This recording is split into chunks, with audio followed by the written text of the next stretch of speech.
family. Welcome. This is Dr. Kia Pruitt. You are tuning into the Dr. Kia Pruitt Show on YouTube, Rumble, Facebook, Twitter, LinkedIn, and all the social media platforms that we could connect today. We are so excited to have a special guest today. I hope everybody's doing well. You guys have been waiting for about 24 hours and some of you 48 hours. So thank you so much for joining the Dr. Kia Pruitt Show.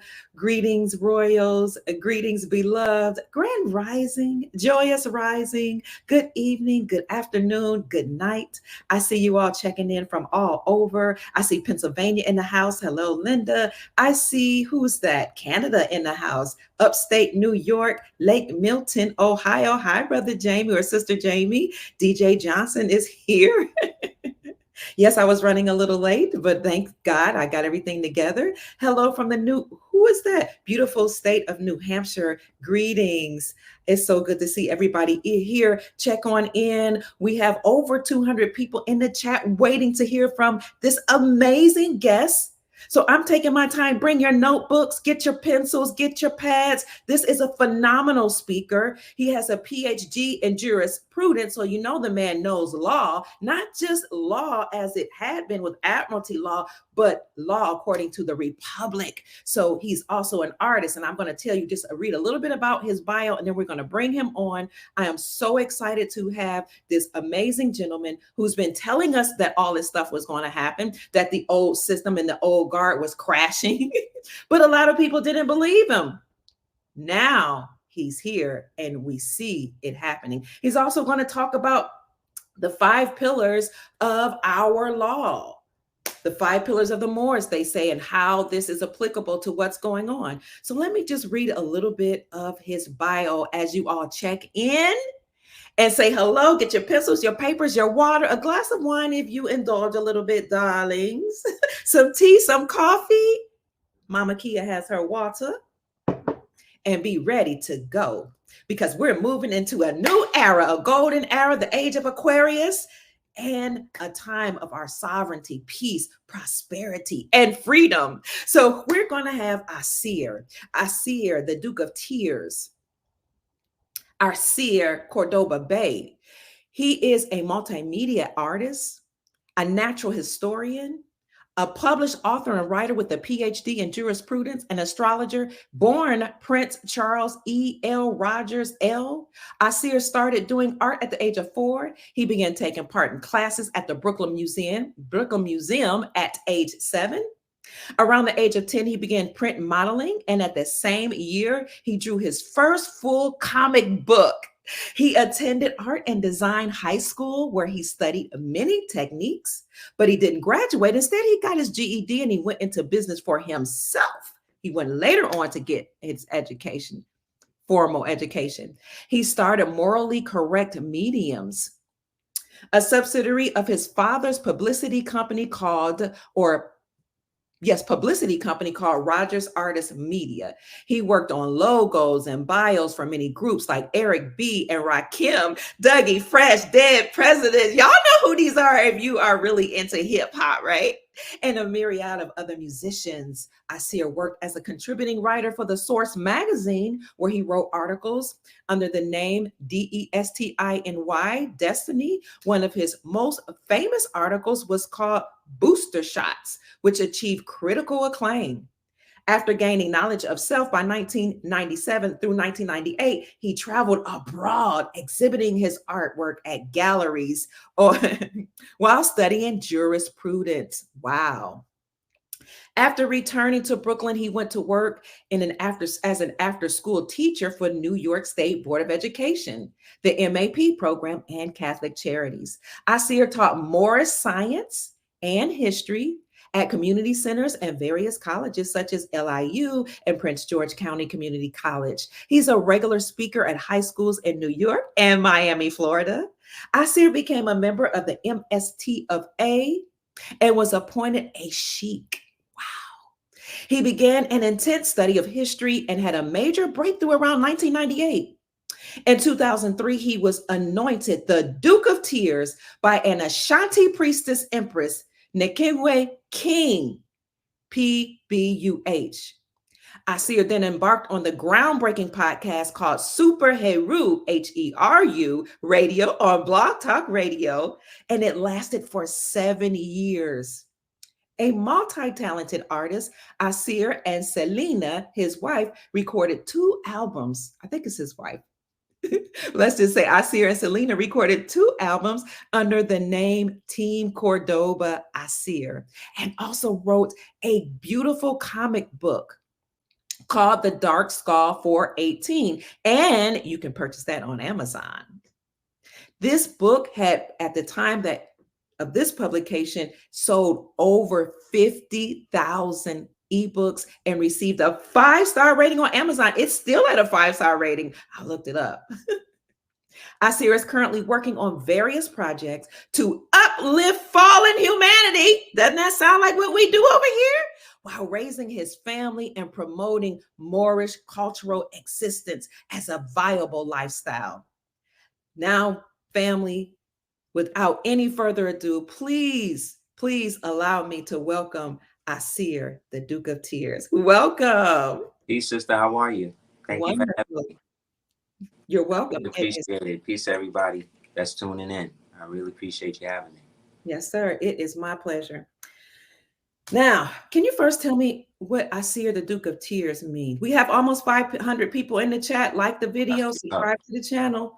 Yes, and show Brother Aseer some love. I brought him here away from his family. He should be working right now, but I put his Cash App down here in the ticker. The brother is going to talk to us about law and returning to the Republic. I'm so excited. So let's show the brother some love. This is the Cash App $DS418, and give him some blessings. Shower him some monetary gifts, because over here we believe in that. Thank Amen. And he's the Sheik. So okay. Thank you so much, man. I appreciate it for real. Yes, sir. What does that mean, Aseer, the Duke of Tears? Aseer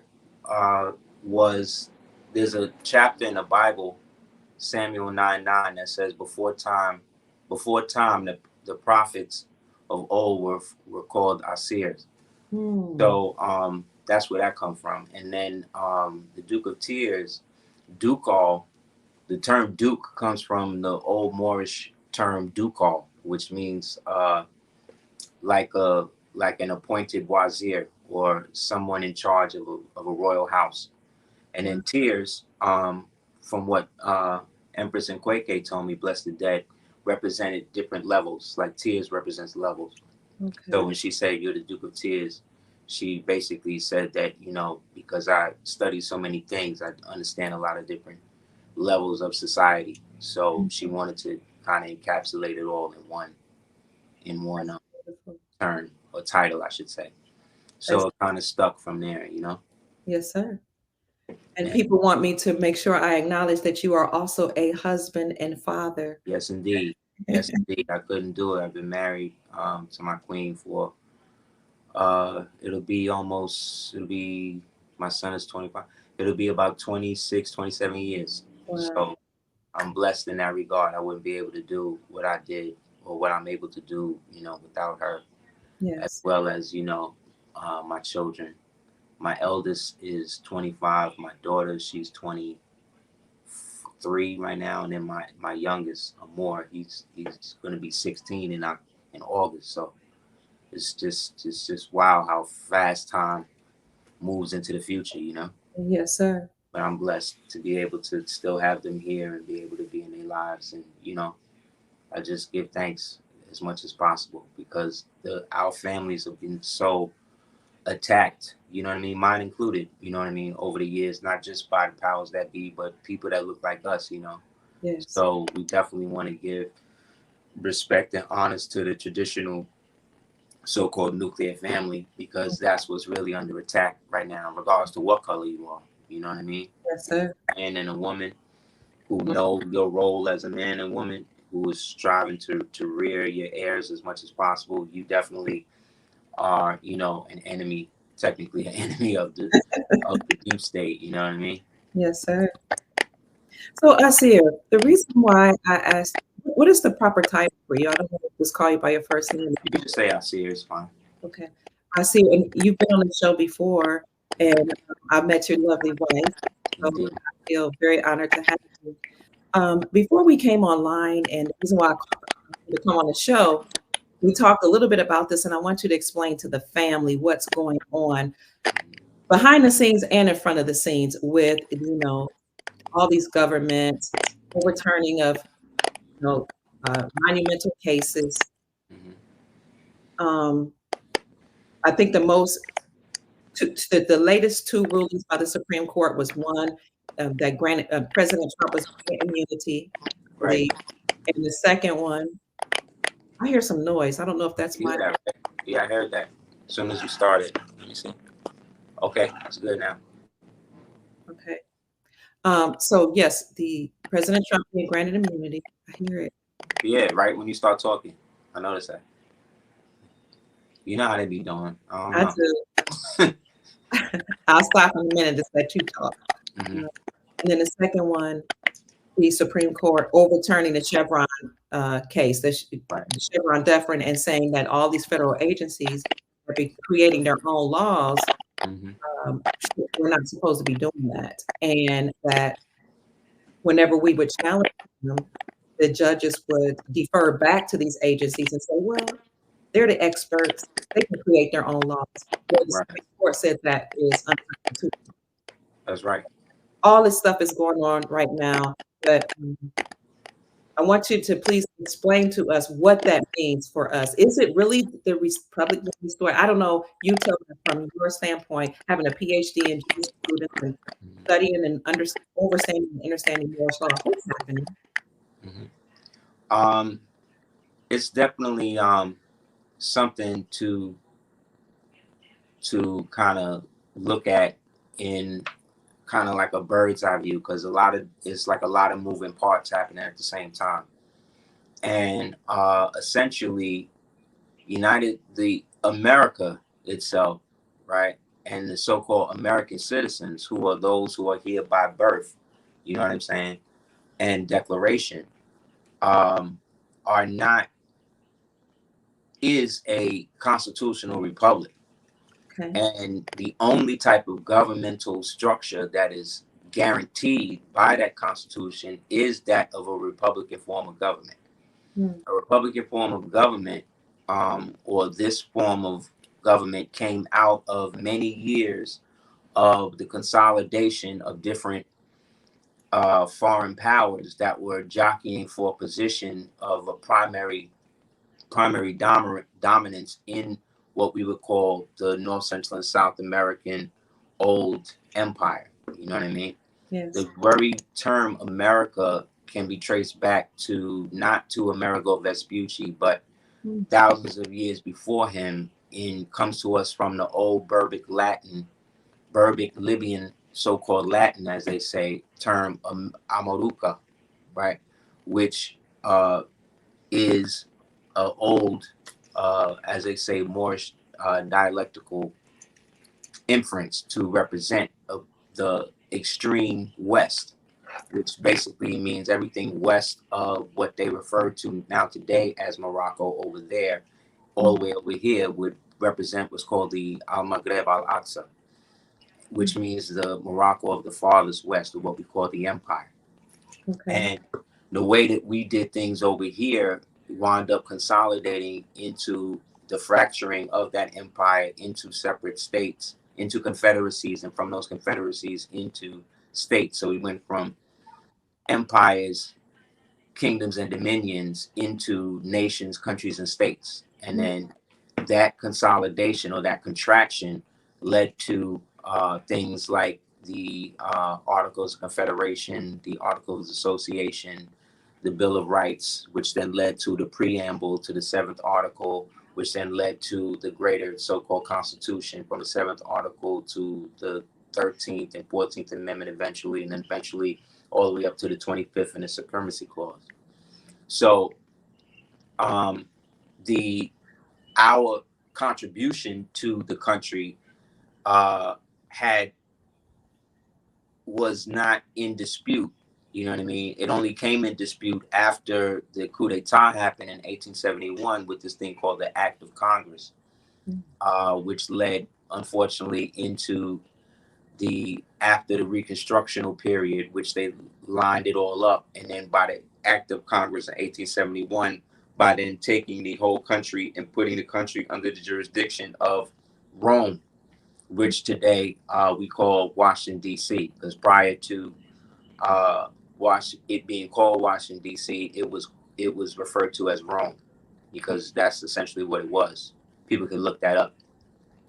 And the land that it was dedicated to was the land that eventually became Washington, D.C., which again, prior to that was called Rome, was then consolidated under the foreign powers that we refer to as European. However, at the time of our fall, let's say between 1492 and let's say 1492 to about 1666, in 1492, there was no Europe. There was no Spain. There was no France. There was none of those places existed. You understand? All of those places that we now denote today as European nations were themselves just so-called Roman territories that reconsolidated themselves as European states. You see what I'm saying? Once the greater empire again had fallen, and now all of the stuff that was already here was now being reabsorbed and reconstructed under this new moniker, you see what I'm saying, of Europe, when back in the days that was just West Asia, or what they call Eurasia. You see what I'm saying? So by the time we get to this time period here, and let's say after Reconstruction, after the Act of Congress, after they created the terrorist organizations like the KKK and all of that stuff to help further consolidate their power base to go along with the new identity that they were giving the so-called Americans, which used to mean all of the copper-colored people, you know what I'm saying, that were here from time immemorial, that was now being redone to act as the mask for the new so-called Americans that were being brought over here on boats. You see what I'm saying? And brought through Ellis Island and places like that. These new people would be referred to as Americans. And then we now, who already were protected under the rights of the original constitutional republic from the preamble to the 7th article, were now taken from that part of it and then put under the foreign part of it, which was the 13th and the 14th Amendment. You see what I'm saying? Yes, I do. And gave us a different complexion in the whole thing. So in the hierarchy of things, you have the nationals, then you have the citizens, then you have the subjects, then you have the aliens. You see what I'm saying? In terms of American nationality and how it was structured. So what they did was they took the nationals and made the nationals aliens, and they took the aliens and made them subject citizen to the nation. You see what I'm saying? Then they took the nation itself and then hijacked it and put it under the auspices of a foreign government, aka occupational government, that we call the United States, which again was the new reorganized Rome, which again now was functioning as a democracy on the republic for which it stands. You understand? Yes, I do. So based on that, this is why they want to always talk about democracy, democracy, democracy. However, if you read the Constitution, if you read the Bill of Rights, if you read the Bill of Rights, the Constitution, the preamble, the Articles of Association, the Articles of Confederation, if you read any of that stuff, there's no mention of democracy at all in any of it. You understand? It's never mentioned because we're not founded under the principles of democracy. Democracy is just another way of saying mob rule. You know what I mean? Majority rules. So if the majority of people are stupid and the minority of people are smart, then that means that the smart people now fall under the rule of the dumb people. And that's where they want to say that you voted for that, but that's not really it. See, in the republic, in the democracy, you vote. In the republic, you elect. You see what I'm saying? That's why presidents are elected. You see what I'm saying? But what they're doing is they're taking nationals and then putting them and then trying them into democracy and then taking the aliens and then bringing them into the republic. You see what I'm saying? It's a constant shell game. It's a Mm-hmm. constant moving one citizen and flipping it for another. So that's what the whole shell game that they've been running since 1871 has been about. That's why they have the ability to take all of the so-called tax-paying money, which is an oxymoron, being that taxes, they fought the war to not pay taxes. You dig what I'm saying? So now they're trying to get everybody to pay taxes, which then shows you that there's been a hijack and there's a grift going on. You dig? So this is why they can take everybody's money and send it to other foreign countries where they're laundering that money through transnational corporations, which are also agencies of the Roman imperial dominion. That's all being functioned and funneled through all of these rat holes like Ukraine or Afghanistan or Israel or places like that. You see what I'm saying?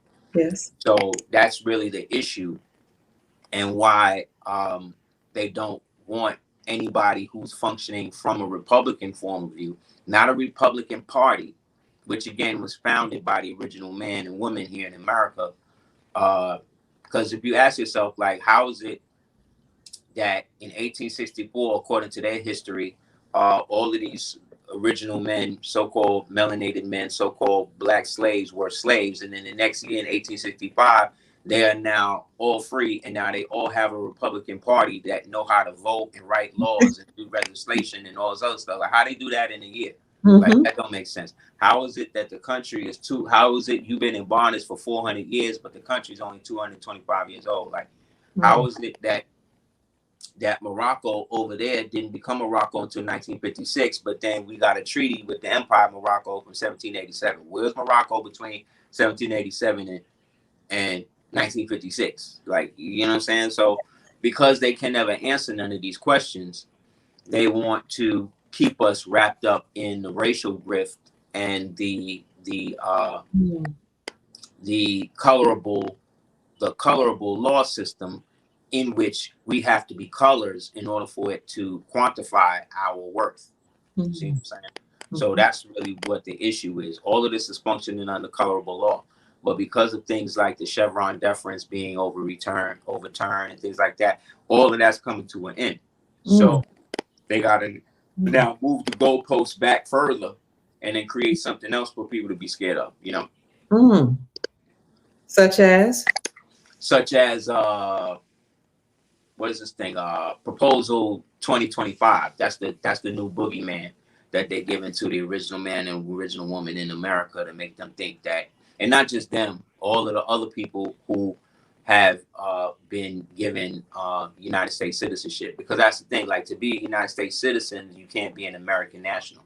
To be an American national, you can't necessarily be a United States citizen. However, you can receive the rights and you can receive the privileges of the citizens, but you really maintain your rights as a national, because America is different than the United States. The United States is the occupational government that is functioning under the term these United States, which really means Washington, D.C., London, Rome, Vatican, and I always forget the last one. Me too.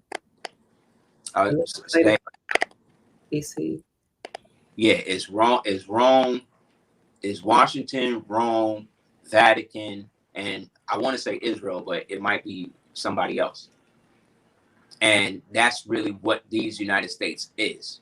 So when people say that they are odd, and then there was an act called the Trading with the Enemy Act that then created, when the United States went bankrupt in March 9th, 1933, that created the indemnity now between the United States government and the American people, in which the United States government declared that the American people were enemies to it.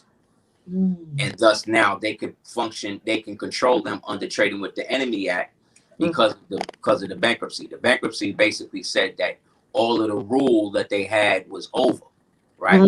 That started from 1871 to 1933. So now that was over, in order for them to maintain power, they had to then declare that the American citizens themselves were enemies to the federal government, and then the federal government people represent the citizens of the true citizens of the United States, which is a lie.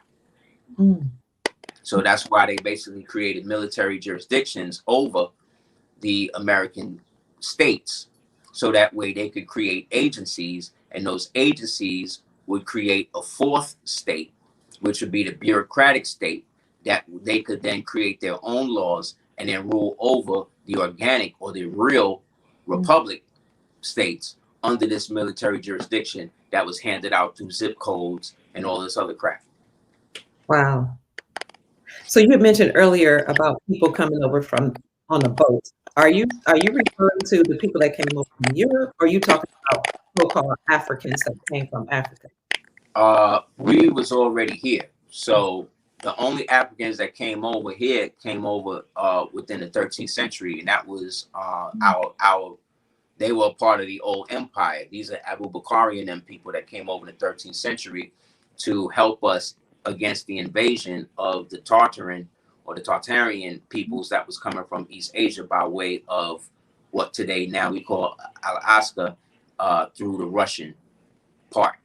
So they came down from Russia through Alaska down into California, and then they moved further in, and then they was trying to do their thing, and went all the way down, all the way almost to Bogota, Colombia, South America. So then we had Abu Bakari and them came over from the Atlantic portion, came over, and then they met head to head, and then that created a big war. There's a book that you can read or people can get called The History of the Mongol Invasion of America. The history of the Mongol conquest from Talamanca, Bogota, and Telequesta. Bogota was basically Colombia today. Talamanca, which is basically Florida, and then it's a great book. I have it on my book list or whatever. But yeah, it's called The History of the Mongol Conquest in America. That's one book that they definitely don't like people reading, because then that gives you the true understanding of who these so-called Native American, Siberian people are, and the fact that they came over here again as basically dogs of war, and we basically fought them to a standstill, and then put them on reservations. And those reservations, that's why they was in the teepees and they were squatting and all that, because they didn't have any jurisdiction or any part in the building of all of the buildings and the temples and the mounds and stuff that was already here. You know what I'm saying? Mm-hmm. But we allowed them to maintain themselves because we couldn't send them back, so they could stay in those areas. And then they fell under the jurisdiction of those Moorish nations like the Chickamauga or the Talsalagi or the Panahasawa, the Patuan, the Al-Qaid, and these Moors that were considered part of the ancient Mauritanian races. Evidence of that can be found in a congressional record called the Annexation of Texas in 1845, where it says that the country belonged to the ancient Mauritanian races, the Moorish peoples, who had control of their Indian subjects or Indian associates. So that's them. The people I'm talking about, the real transatlantic slave trade, came after the Civil War, when the Tsar, the black nobility over there in what they call Russia today, took over what was left of Tartaria over there, and then started to usher out on boats all of the slaves. They basically freed all of the Slavs, right, from the Slovenian nations. Today we'll call them Khazarians or Indo-Europeans. And then they started putting them on boats and then started sending them over here, and then brought them by way of the Atlantic current through what they today call Ellis Island. And then from there ushered them in and then started to call them immigrants. You see what I'm saying? But that's the only real evidence that you have of mass migration of people coming over here on boats. You know what I'm saying? From that period. Okay. Movies like The Gangs in New York show this. This is where a lot of the orphans and the orphan trains and these types of beings was starting to become more prevalent in the United States, because they were using them to displace us that was already here, because they had already put us under colorable titles such as Negro, Black, Colored, Octoroon, Quadroon, Creole, right? to be able to break it up. And then they put kill orders on traditional Moorish militia, military people dressed in habit that was still speaking in ancient tongues, that if they was found doing that, they'd kill us. That's what the Indian Removal Act and all of that was about. Funny point is that the original name for the Civil Rights Act was called the Indian Rights Act, because they reclassified all of the so-called true Moors, i.e. American Indians, as Negroes. And then the Siberian people, them type of people, they started to refer to them now as Indians to go along with the new colorable titles and the switcheroo that they was doing on everybody. Then they was bringing the phenotypical Slavic people, Circassian people, who were more pale skinned and stuff, and started bringing them in to occupy the new status of white. See what I'm saying? White and black is the status. Okay. But because their skin color matched the color of the status, and because they would now do whatever they could to stay here, they would then use them again as dogs of war to displace and racially profile the rest of us. Okay. What are dogs of war? This is my first time hearing that. There's a book called The Dogs of War, and it talks about how a lot of these so-called peoples or so-called Slavic races were used as beasts of burden, literally, and i.e. dogs of war, to displace all the original peoples wherever they was at from their homes and stuff. And how people that look like us even use them to do the same thing. Same way today, like if me and you had a problem, instead of me and you handling it or going to somebody that look us to handle it, we go to somebody that look like them, i.e. the police or somebody, and then they come, you see what I'm saying? And now we're using them to broker some sort of peace between one of us. You see what I'm saying? But when we do that, we give up our individual liberty to then have a foreigner come and then decide what's going to happen between us. That's what they got us in the cycle of dealing with, you know what I mean? And we haven't really found a way out of that to this day, because we are still under the disassociation identity disorder that they inflicted on our people, and that we also adopted, because it was a lot of our people that went along with this. Yeah. And played the role, the same role that you would see Steven in Django playing against the rest of the so-called people. But when you watch that movie, you see Steven was the one signing the checks. Steven was the one pouring the brandy. Steven was the one dictating who was going to get killed, who was going to get tortured. And then he would defer it to Carl Candy, who would be buck dancing. And because he light and white, people think he's the one in charge. You see, because the way that the Freemasons work it, and that's what they work together to do that. The way that they work it is they always they stay in the back, and then they put their student or their puppet in the front. So whoever's in front of you talking all of this stuff and acting like they running it, most likely is not the person. What's your stance on what about presidents like President Trump? Like, he doesn't run anything either? Just your that's get into that. That's the rub. As Shakespeare said, and there lies the rub. He obviously is not the one that they want involved with anything. Because unlike all of them, he's the only one, according to them, who never had no slave owners in his family. You know what I'm saying? Okay. He's the only one who didn't come from a career of politicians in the family. He's the only one that didn't come from all of the clubs and the Freemasonic organizations that all these people are part of. You can go online and type in Freemason presidents, and you'll find them in aprons and what lodge they're part of, all of them except him. Wow. So that's a problem for them. You dig what I'm saying? Yes. He's a lot like Lincoln in that way. You know what I'm saying? Like, they still got us thinking that he's Caucasian and all of this other type of stuff. But when you look at his penny as opposed to everybody else's, his face is the opposite way. True. Right?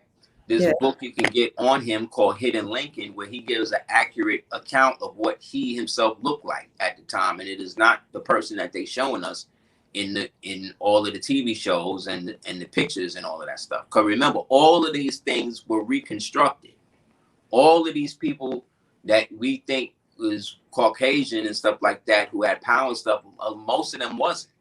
They actually people that look exactly like us, but they had customary differences because they was from Albion, they was from Europa, they was from Gaul, which is France. They was from these places or whatever. But after Reconstruction, they redid all of that to make you now not know who and where and what your people actually really look like.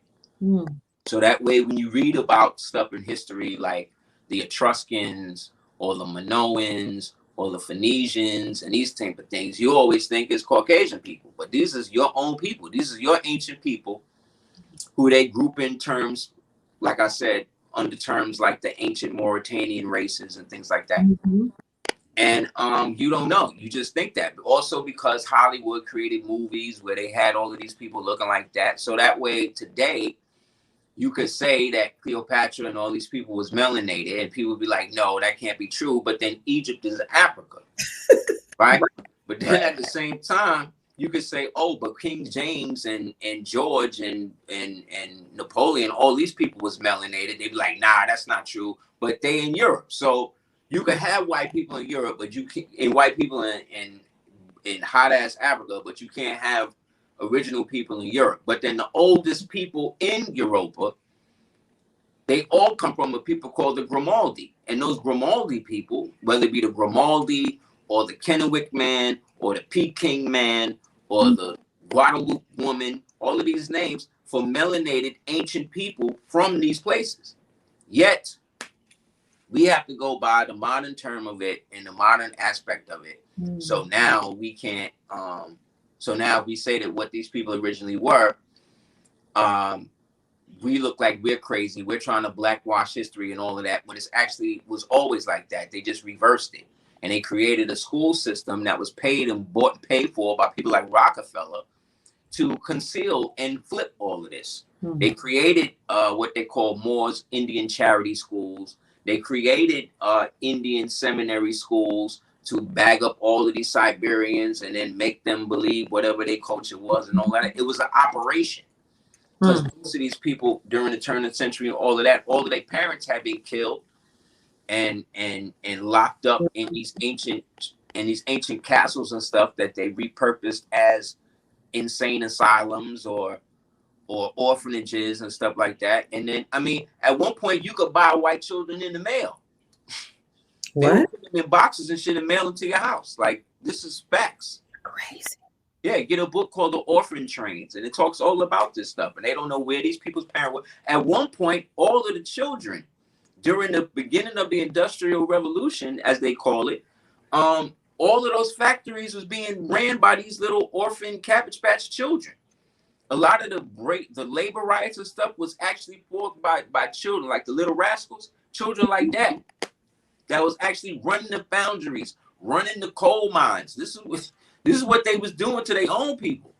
Meanwhile, those of us that actually owned everything, that actually had the jurisdiction over the land, that had been here from time immemorial, had watched these mounds and these trapezoid pyramids and these Tartarian buildings and stuff. We actually are the descendants of those who constructed them. We're the ones that had to get ran out, so that way they could eventually move them in.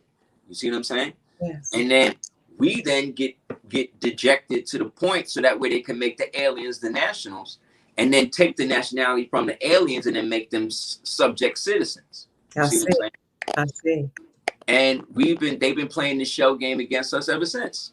And then, like I said, there was a lot of our people who generationally went along with this garbage, and they were able to receive scraps on the table, and they was actually able to work with the black Freemasons, work with the white Freemason as counterparts, or as the black and the white checkers on the chessboard, who act like they're apart, but they're really working together, and make it seem like the rest of us is crazy. That things like racial ambiguity and racial strife and all that stuff existed, when really a lot of these people were traitors to both sides. You know what I'm saying? Yes. And switched it up on us. So who is really behind all of this enslavement of all of us? Rome is the last aspect of it. Okay. Rome is basically the culmination of all of the pagan, ex-Babylonian, ancient word for them would be heresheth. This type of pagan, idol, human sacrifice, human bondage, creating abominations, worshiping unseen forces, getting guidance from the infernal underworld, that type of thing, that all culminated at Rome. Okay.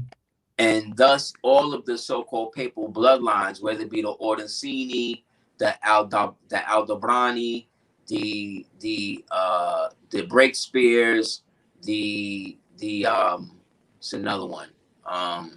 These are the ones at the top. These are the ones they don't ever really talk about. Breakspears, the Saxons, these types of families, the Colonnade or the Colonian, who we get Columbia, Cristobal Colon, like those Cologne families. The Collins, that's the American version of the Colognes, who are the Colombians. That's why it's called the District of Columbia. That's why you got Columbia Pictures. That's why you got the country Columbia. It's all owned by the same family. So it's all these 13, it's essentially these, what they say is 13 families that are at the top, and then you got the ones under them who are like the Cavendish. These are the ones you hear about, the Cavendish, the Rockefellers, the Rothschilds, these type of people. Then under them, you got the people who work for them. Those are the world governments. And then under them, you got the state-wide governments. You see what I'm saying? Then under them, you got the mafias that do all of the work. Then under them, you got the intelligence agencies that basically work in tandem to keep everything destabilized. Then you got the underworld, the crime syndicates that work for the intelligence agencies. Then under them, you got the municipality, the crooked municipalities or whatever. Then under them, you got the miseducated, useful eaters. Those are just the people who go along with whatever they say. You know what I'm saying? And walk around here like zombies. Then you got us. Jesus, have mercy. How in the world can you dismantle all that? I mean, can you? And if you do, it's got to take a lot of time. Yeah, but I mean, they only have been really disconnected since the beginning. Like I said, really since 1871. That's when we really started falling. Up until 1871, we were still rocking. We still had the majority control, like the Moorish, what they call the Moorish, Ottoman, American militias and armies. We were still rocking with them. When they talk about the French and Indian Wars, the Seminole Wars, those are all American Moorish wars that have been going on from 1492, or really 492, because they added the 1,000 years to make it seem like more time had passed from when it really what it was. So the 1,000 years was added. Wow. You know what I mean? So it's actually 492 when things got crazy. But up until that, the world was almost almost, I wouldn't say like a paradise, but it was way better than what it was now, and more technologically and spiritually advanced. And then from that point, after the fall, let's say, of Granada, after the surrender of Granada, which is the basis of all treaties, these Roman peoples began to work, like I said, diligently to find ways to access their demonic links, if you will, they pre-flood, antediluvian demonic links, to be able to try to use that type of technology to influence the rest of us that wasn't with it. And so that's where you get people like John Dee, who worked for Queen Elizabeth. He was the first, let's say, alchemist or occultist who started to use the tetragrammaton and Kabbalistic type of magic and stuff like that to be able to infuse different laws and stuff, so that way they could take control and get people to possess themselves, and then, you know what I mean, get into the secret orders, and then creating all of this veiled occultism and stuff, and then use that to infiltrate the quote unquote Freemasonic organizations to then turn them into satanic organizations, and then use them as a means to act as a hidden hand for all of the other stuff they was trying to implement throughout the world. There's books you can get on that called one of the biggest ones in our modern time period was a guy named Aleister Crowley, who is the infernal beast that actually was a British Secret Service agent. There's a book you can get on him called Agent 666, and they used him to eventually lay waste to what was left of the Sublime Orders, and they really take control and then infuse them with all of the dredge and demonic stuff that we know them to be a part of today. And through him, they were able to influence the next generation of people like Jack Parsons, who set up the Jet Propulsion Laboratories, people like his gay lover, a dude named L. Ron Hubbard, who set up the Church of Scientology. One of their understudies, a guy named Anton LaVey, who set up the Church of Satan, who was the lover of another dude named Michael Aquino, who worked for the Presidio Army base, who was set up the Temple of Set and led to the abduction of over 25,000 children. This is something that became the web that they were able to actually use, because they re-invoked the energy of Babylon through something that they did during the time they were working on the Philadelphia experiment called the Babylon working. So we may not believe in none of this, but this is the stuff that they actually are documented to be doing and have done. And then the process of that opened up portals that they would be able to influence and bring a lot of evil into the world, and get people to compromise themselves willingly to then become perpetual slaves to this, so that way they can leapfrog through time and keep the same agenda going. I see. However, it's all destined to fail, because it's unsustainable. Evil is an unsustainable objective. Okay. Because in order for evil to be continuously successful, you have to get people to ignore the good within themselves. That's ultimately not a sustainable action, because people are born on the square. They're actually born good. Amen. You know what I'm saying? Like, you can't look at a baby and be like, that baby gonna be evil one day. Mm-hmm. See what I'm saying? Yes. They want you to believe that by creating movies and books like Damien the Omen and Abigail, and you know what I mean, where they're always trying to do the same thing. But if you watch those movies, they all have the same tropes. They always have to get a good woman, right, who's actually a nice person, and they gotta mind control her. They gotta psyop her to the point that she becomes open enough to allow this thing into her. If that's the case, why not just get one of the evil chicks you already got and make the baby come out of her? You can't do that. The goal of evil is seduction. Okay. They have to seduce you into it. You know what I'm saying? They like in the old Star Wars, like what they're trying to do with Star Wars now, trying to make Star Wars a lesbian female brand. But the aspect of Star Wars that we grew up with was very simple to understand. There's the light side and there's the dark side. Right. And you either going to be of the light or you're going to be of the dark. Or you might think you're of the dark and then wind up being of the light. That's how Darth Vader came about. He was the most notable villain in all of history. But when you watch the full scope of the movie, you see that he didn't start out like that. Right. You know what I'm saying? And what redeemed him was the love of his son. He wasn't willing to sacrifice his son to the empire. You see what I'm saying? Right. And eventually gave his life so his son would live and become the greatest Jedi that would ever live. So that was inspiring to our generation. Yes. Right? So what they had to do now is go back to everything that inspired us and taint it and make it disgusting. So that way we don't identify with it. So that way we can't pass that on to our children. You see what I'm saying? Yes. That's another form of reconstruction. That's another form of what they call Transcendenthian magic, where they try to take what was great and then make it evil, when really the stuff that they're taking is just the name only, because they can't undo what we already grew up with knowing it to be. That's why we can see that this is obviously something different than what you're doing, to the point where they'll get the chick who was Harvey Weinstein's personal assistant to be the one to put all of this stuff out. Right.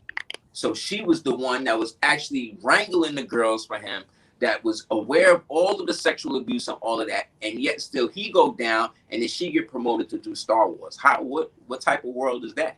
Mm-hmm. You see what I'm saying? But that's what evil got to do. But that's why it's also unsustainable. That's why the whole Disney and all of that stuff is going into the toilet. Nobody's believing none of that no more. Right. Right. Because the veil has been lifted. We're in the age of knowing. Mm-hmm.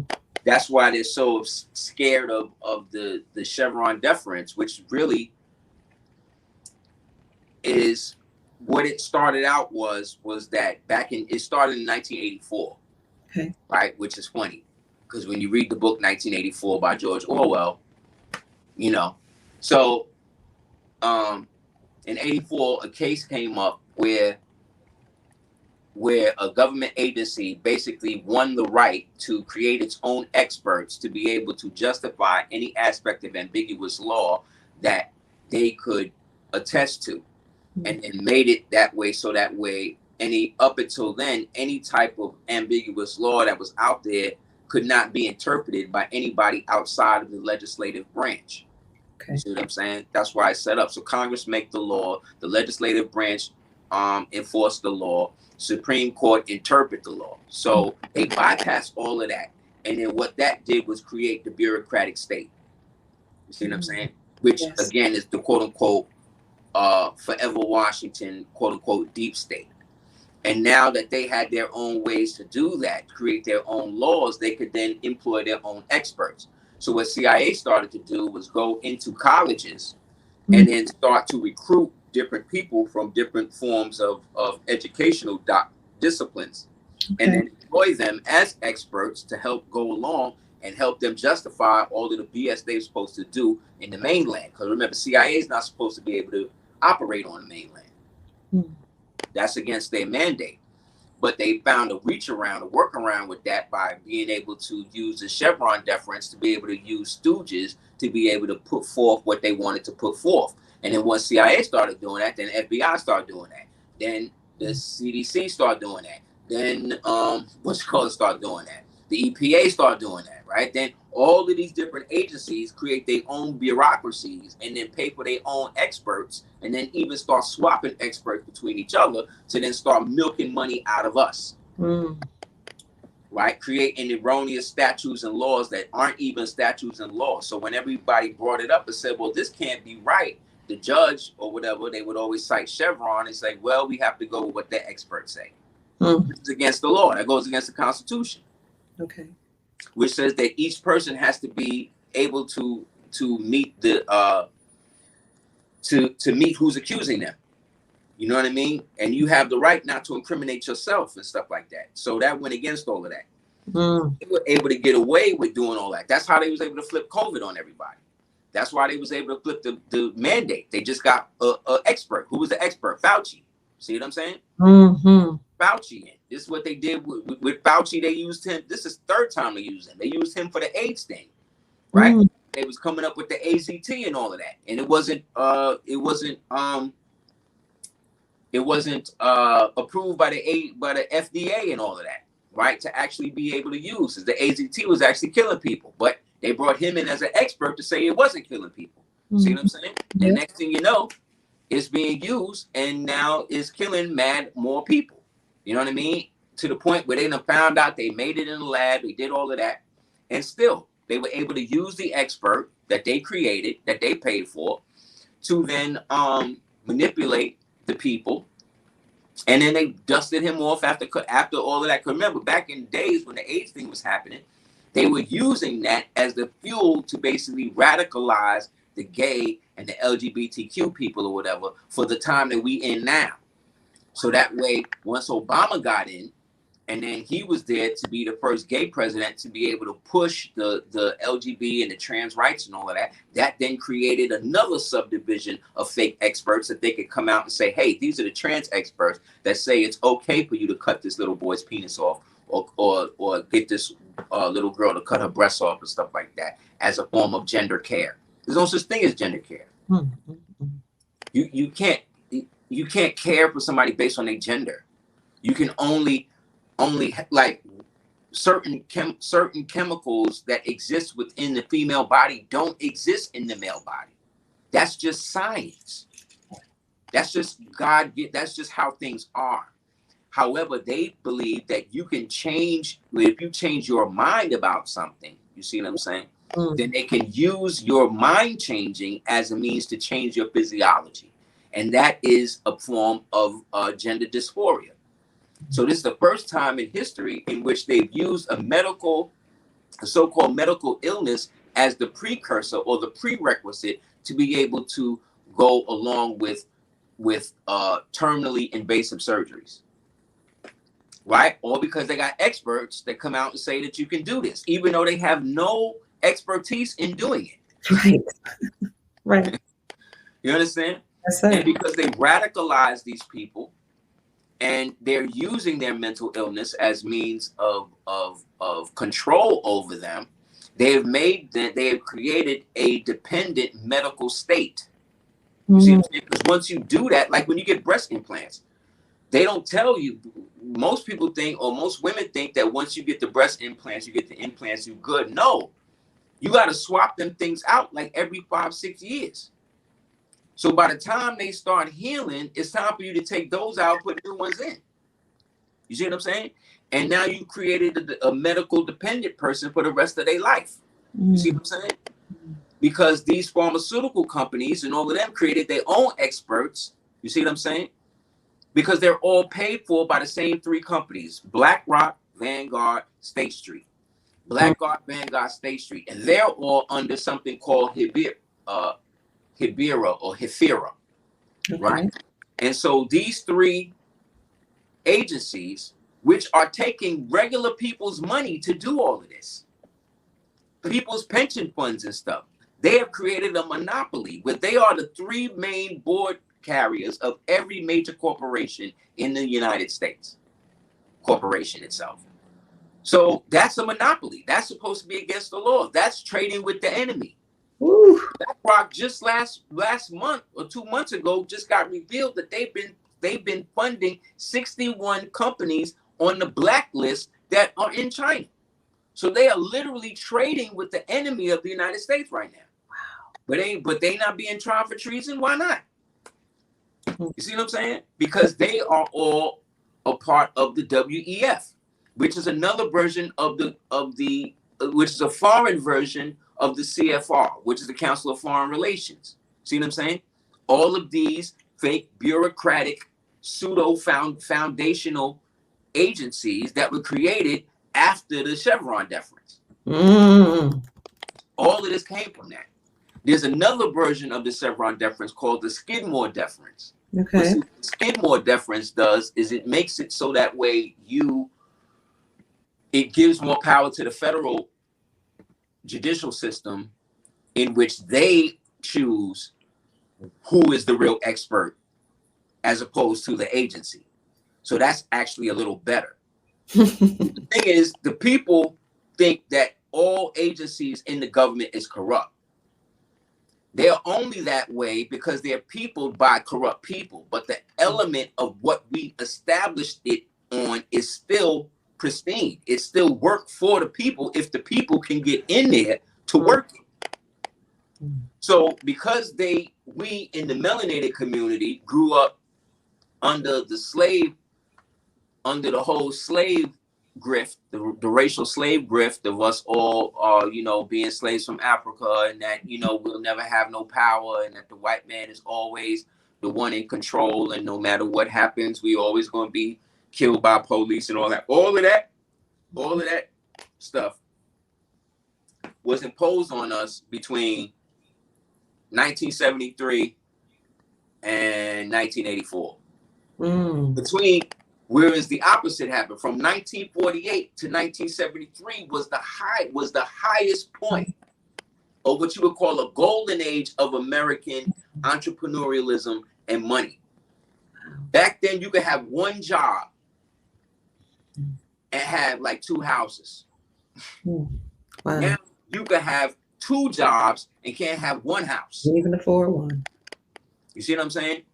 So they've created this deference within us, because what they did was they used the civil rights movement as a means to move us away from our nationality. You see what I'm saying? And they want to get us locked up and caught up in all of these inferior titles that are patented and trademarked. Like the term African American is owned by a food company. One of the main shareholders is a dude named Charles Young. So when Jesse Jackson was calling y'all African Americans, right? What he was doing was putting you, when you identify with that, you then put yourself under that patent to literally become food for these people. Which is why Black people are usually the ones that have been put under these extraneous circumstances when they refer to themselves in these inferior terms, just like Negro, just like Black, just like colored. All of these are colorable trademark titles by the same United States government, just like Indian.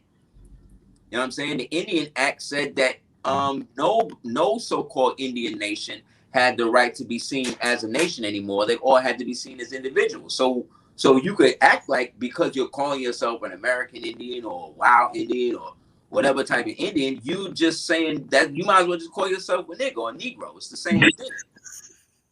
You're putting yourself under something that you don't understand, that was set up for you by people, by specifically a dude named Walter Pleckler, who was working with a Black man named Marcus Garvey, who was trying to convince you that you was brought over here in slaves from Africa, when he was not even from America. He from Jamaica.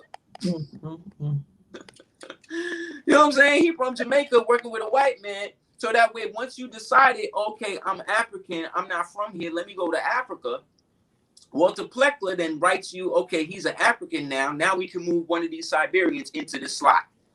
Now we can move one of these white people. We're going to call them Indians. They're going to pay us $5 to get into this slot, and now they can take your land.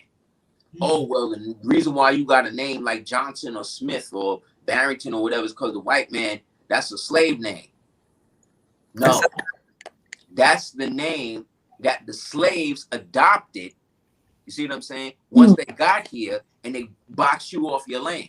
So that way, when they said Johnson, this dude's name is Wachowski. You see what I'm saying? But it was prejudice against the Polish, so he then took the name Johnson, right? And then when they had to pick under the colorable law, which Johnson they was going to give the land to, they decided to give it to the white Johnson because they knew that that would allow them more control over the real Black Johnson. See what I'm saying? Who had his own town, who had his own oil fields, who had his own stuff. Then they make us think that all of the sharecroppers and all these people we see lynch and hung was just dumb Black people. No, these was the judges, the lawyers, the doctors, the empresses, the queens, the dukes, the legislators, the mayors. See what I'm saying? This is who they was lynching. But because they write it in a book, oh, this was nigga Felix, and that's what we think it is. That's true. What that was, when that was actually the Emperor of South Carolina. You don't know, but you don't even go to find out, because they done made you forget that you actually own anything here. We're the only people in this world who they tell us that where we're born is not where we're from.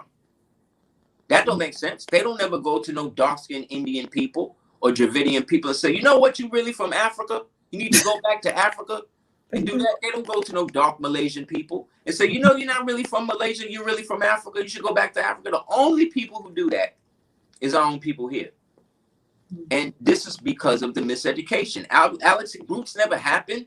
Alex Haley, that was plagiarized from a book called The African, and the white man that helped Alex Haley do that, he's the one who got the copyright when Alex Haley died. So that didn't happen. But yet and still, they creating TV shows on it. They got OJ in the show. They got James Earl Jones in the show. They got all these people in the show making you think that this is what it was. Prior to 1973, I never heard about slavery and none of that. Prior to the year I was born, I never heard about none of that. I didn't know about slavery and none of that until one day I watched Roots with my moms. Me too. Then now all of a sudden, oh, this is what they was doing to Black people. Okay, so now I don't like white people. But that didn't even happen. The word slave, it don't even apply to you. That applied to Slovenia people. There's no Black people descended from Slovenians.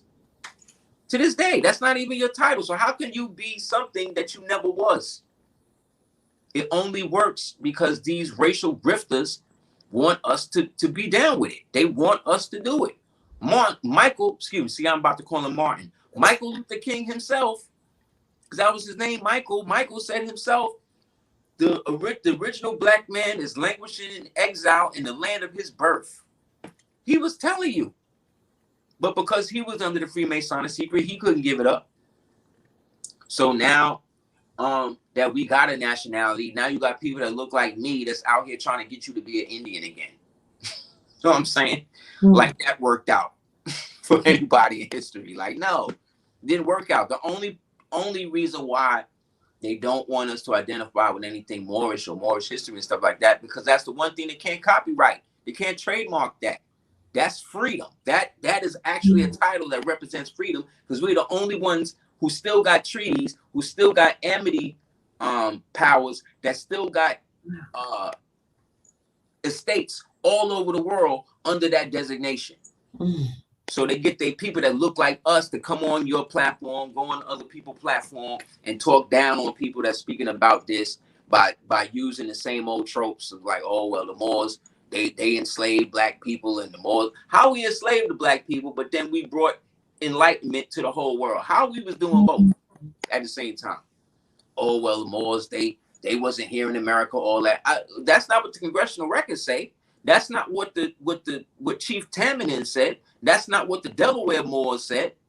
That's not what the Algonquins said. Why would they call the Algonquins, the Seneca, the Wabanaki, the Panahasua, the Pamunkey, the Seneca, the Yamasee, the Southern Creeks, Northern Creeks, the Seminoles, the Washos, the Washitas, the Owachitas? Why would they call them barbarous nations when the term Barbary or barbarous was referred to the Moors? Why would they refer to them under a Moorish name? How is it that the word Anasazi and the Mecca Indians and the Mohammed Indians, these are all Islamic names? How is it that the Hopis were speaking Islamic Berberic Latin back in the 1700s when they got here, but the white man called it gibberish?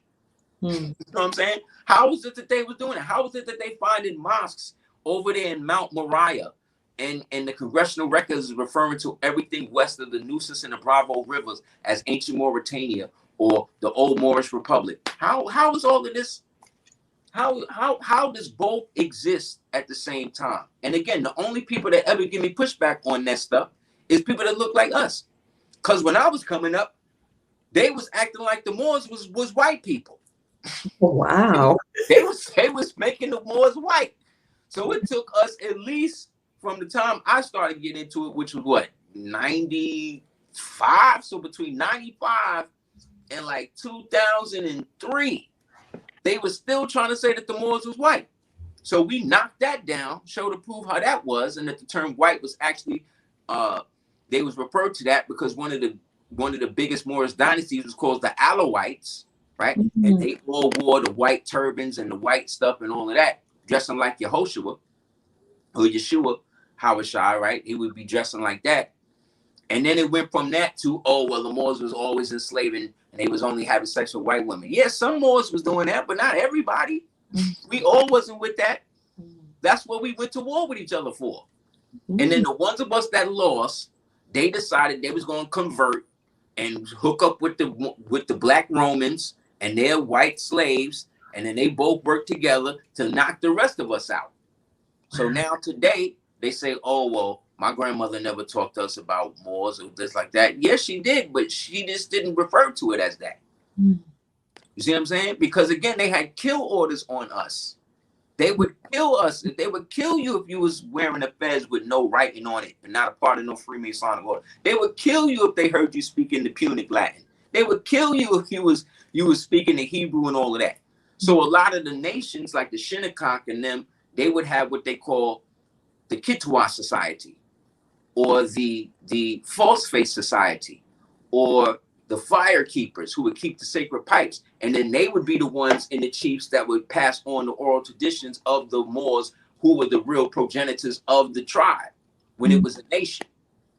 See what I'm saying? Yes. But they don't want to deal with that because then they would have to actually choose a side. They would actually have to declare a nationality, which would then bring them back into the Republican form of government, because now they're represented by a nation, and now that nation, which is guaranteed a Republican form of government under this new system, they now would be able to elect and then go forward with certain things, instead of being put in a democracy under mob rule, where because we all say we Indian, or we all say we Negroes, or we all say we Black Greeks, you know what I'm saying? If you don't go along with that, there's something wrong with you. That's communism. And that's what they infused in the so-called community during the civil rights movement. That's why people like J. Edgar Hoover and these people was against Martin Luther King and all of that, because his speechwriter, who was a Jewish gentleman named Stephen Levinson, was a part of the Communist Party. See what I'm saying? Huey P. Newton and them was devotees of Mao Zedong, who was a communist. Everybody talk about the Nazis. Mao Zedong killed triple the people that Hitler killed. Mao Zedong killed over 51 million people with that damn red book. And then the irony is, he was a Jesuit. He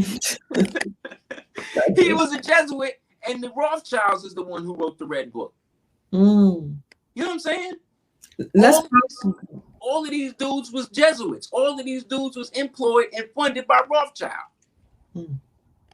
on behalf of those who are unseen. Like I said, the Aldambrini, the Sassoon, the Orsini, the Breakspears, who Bob Marley married into the Breakspear family.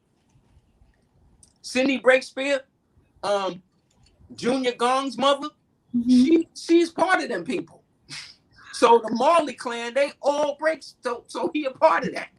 He an heir to the Breakspear Black nobility throne of all of the baby eaters and them type of people. He married into that. That's how close that stuff is to us. You understand what I'm saying? Yes, yes. So that's the problem with all of this. We're caught up. They got Black people believing communism and Marxism, like BLM. People who run BLM. The chick name is it's such a scam that the chick who run BLM, her last name is Colors. Like,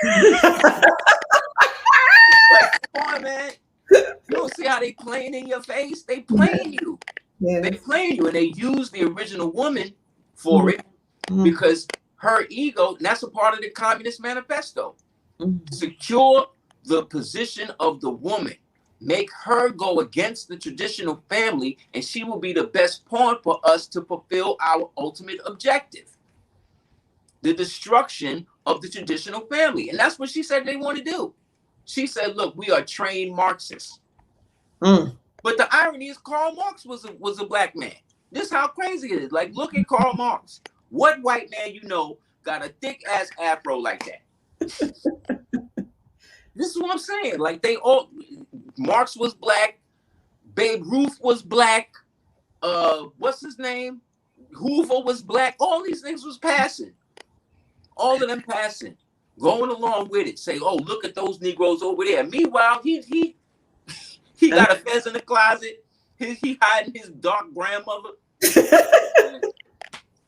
It's sick, man. So yeah, so that's what they don't want to deal with the Chevron deference, because it basically kneecapped all of the fake laws created by the fake bureaucratic state and all of these fake colorable organizations that don't have the right to actually make laws. They don't. So now that that's gone, they're scrambling. Hold on one minute. Because you're giving us a whole lot. I just want to pause. Thank you so much. Family, if you are enjoying this educational broadcast, well, I see the group of tears. It's giving us a lot of information. Please hit the like button. We have 900 people in the chat. Subscribe to the channel. And more importantly, give a blessing, a gift to Aseer the group of tears. You can send him a cash app, $, right here in the ticker. You're welcome. DS418. He is really blessing my soul to me things I didn't know.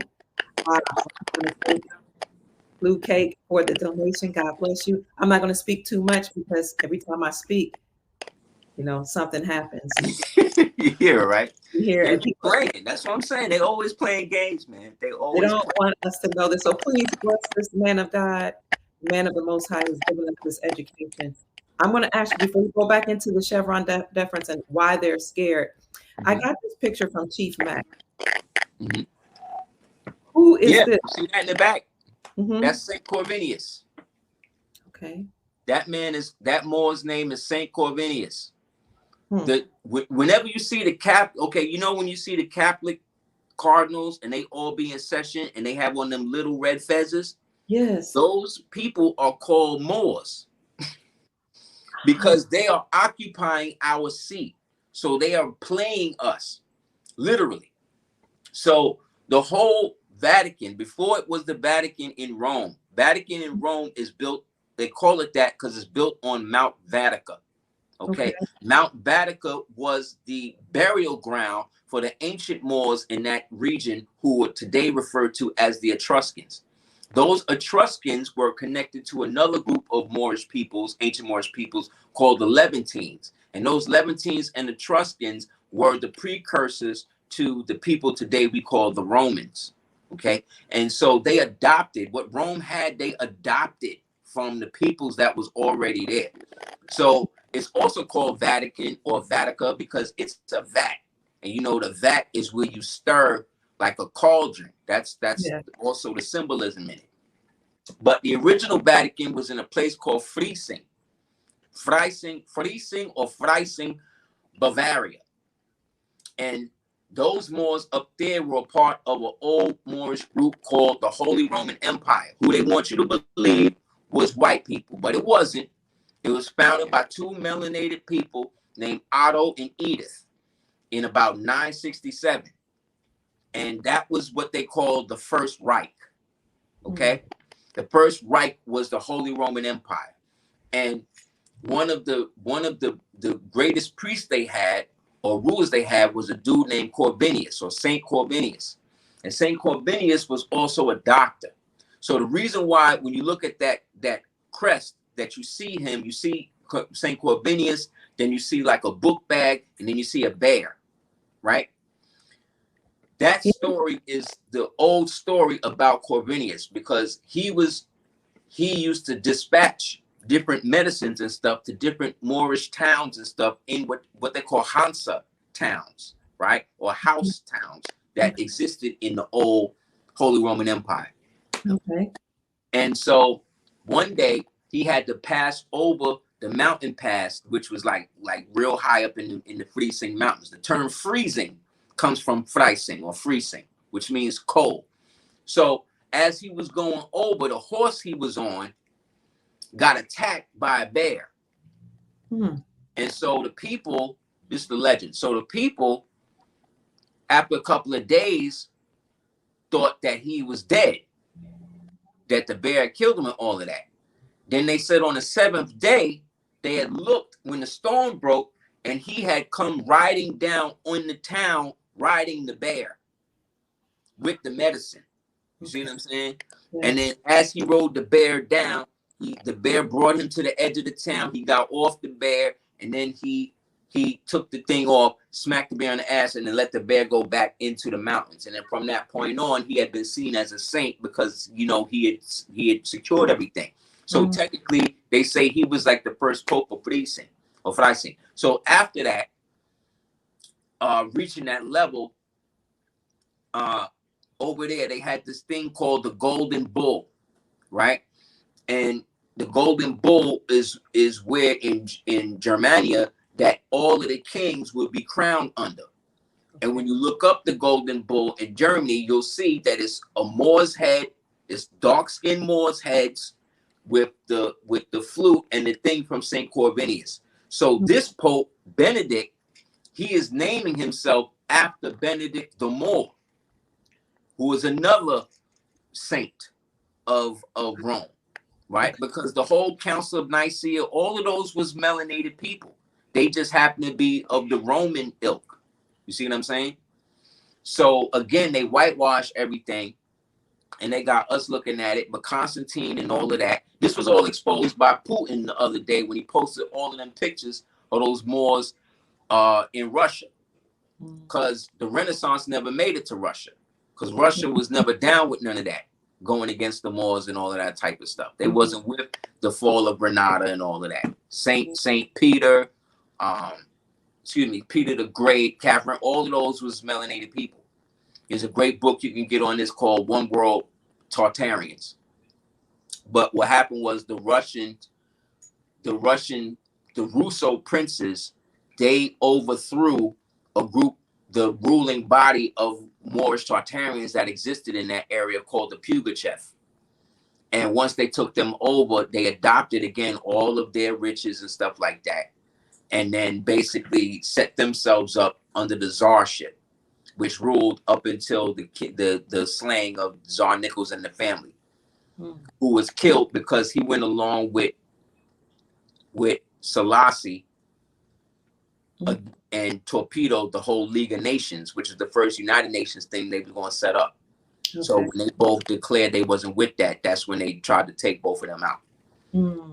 So so that's why all of these dudes is always following behind what we're doing, because we're not in our proper station. So if we're not in it, they're going to play the role as if they are us. Okay. All of the benefit from it, while they got us thinking something else. You know what I'm saying?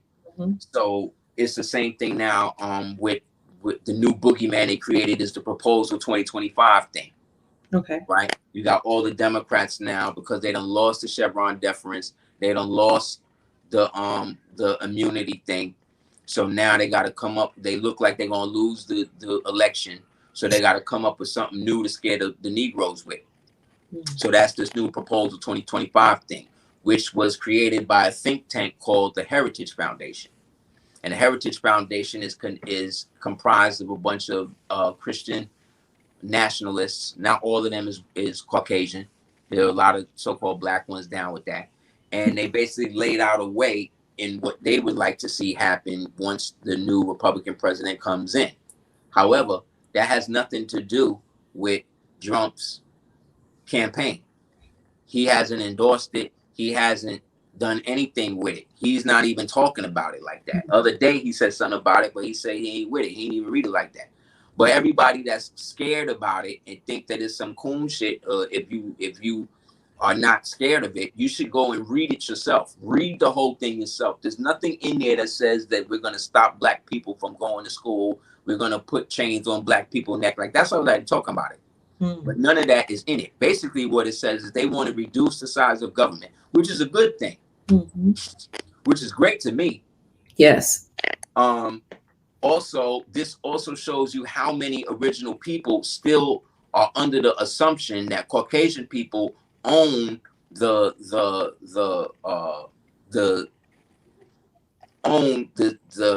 progression of their destiny. Like, no white man that's writing anything down on a piece of paper that's not even an elected official. I just told you that the Chevron deference been shut down. So no outside force that's not connected to a governmental organization of part of the 3 legislative branches of government can institute any type of laws to do anything to anyone. So how is that proposed? It's a proposal. A proposal means that it has to be accepted, right? Right. Who's accepted this? Nobody's accepted this.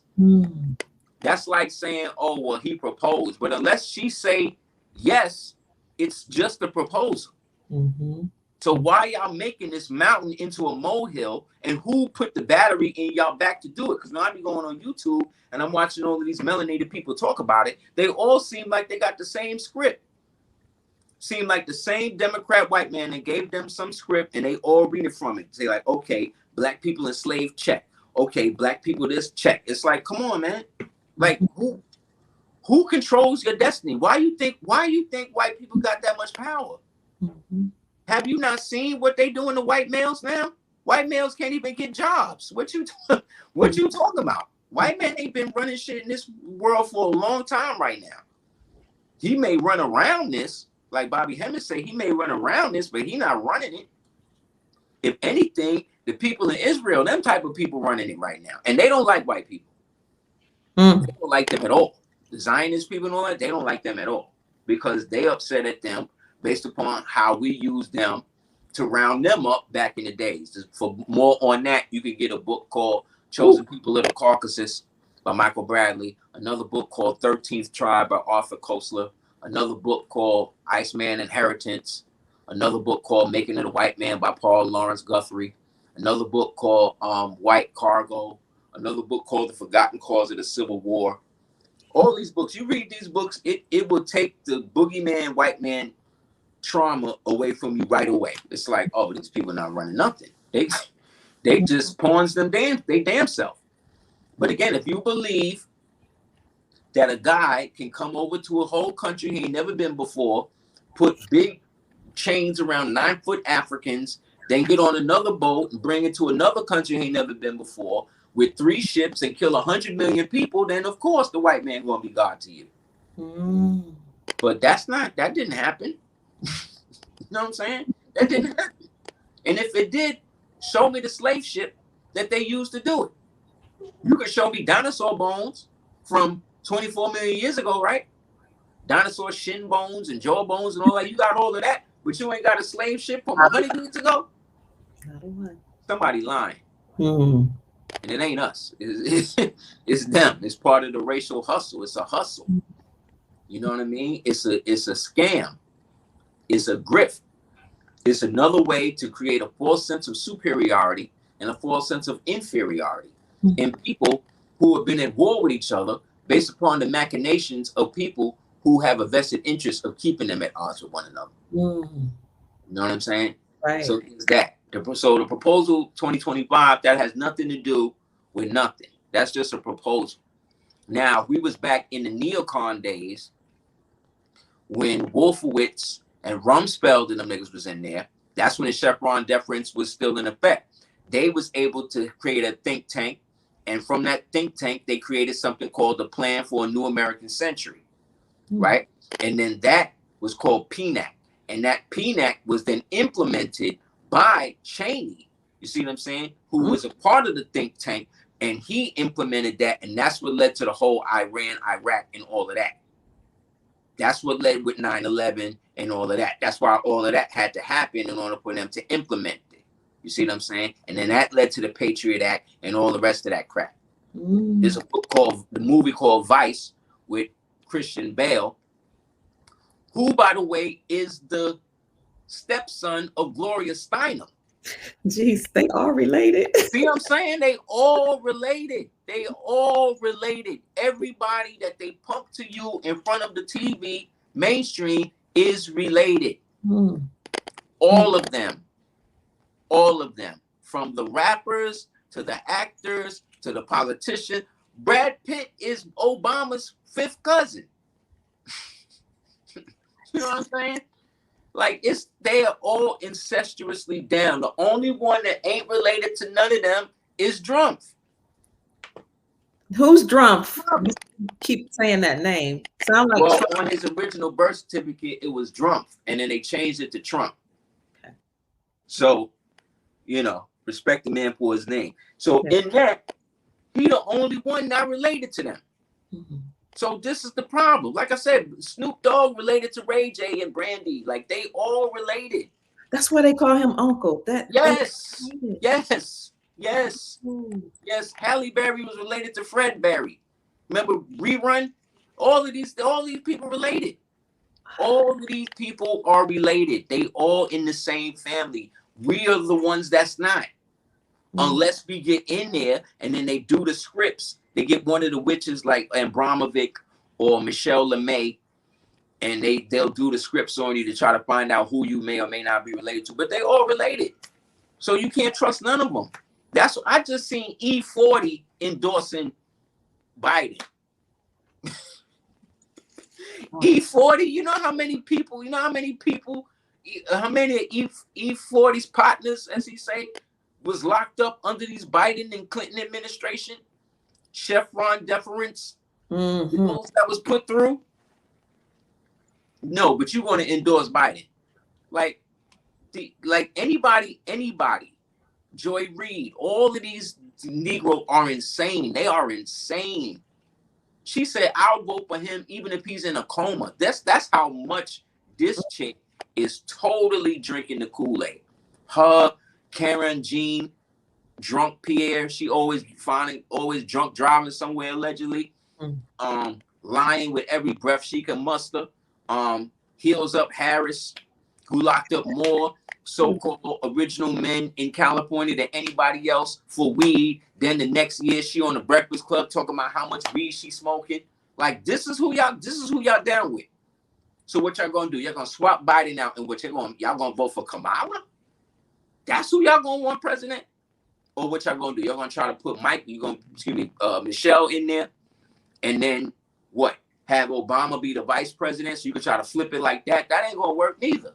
But Kamala is an AKA. She's a part of the Black Greek sorority. She's a sister.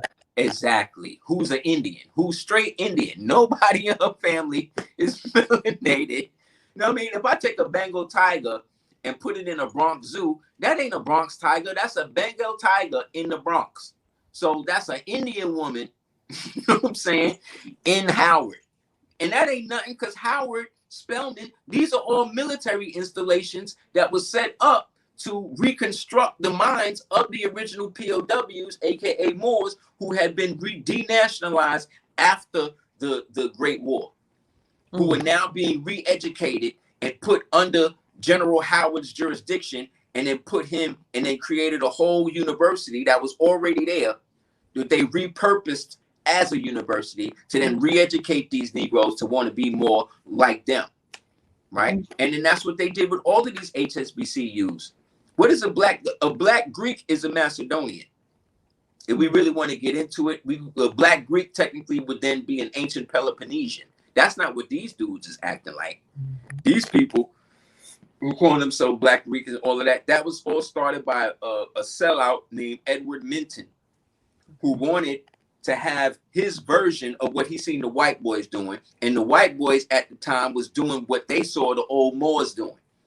So the white boys is trying to follow what the Moors was doing.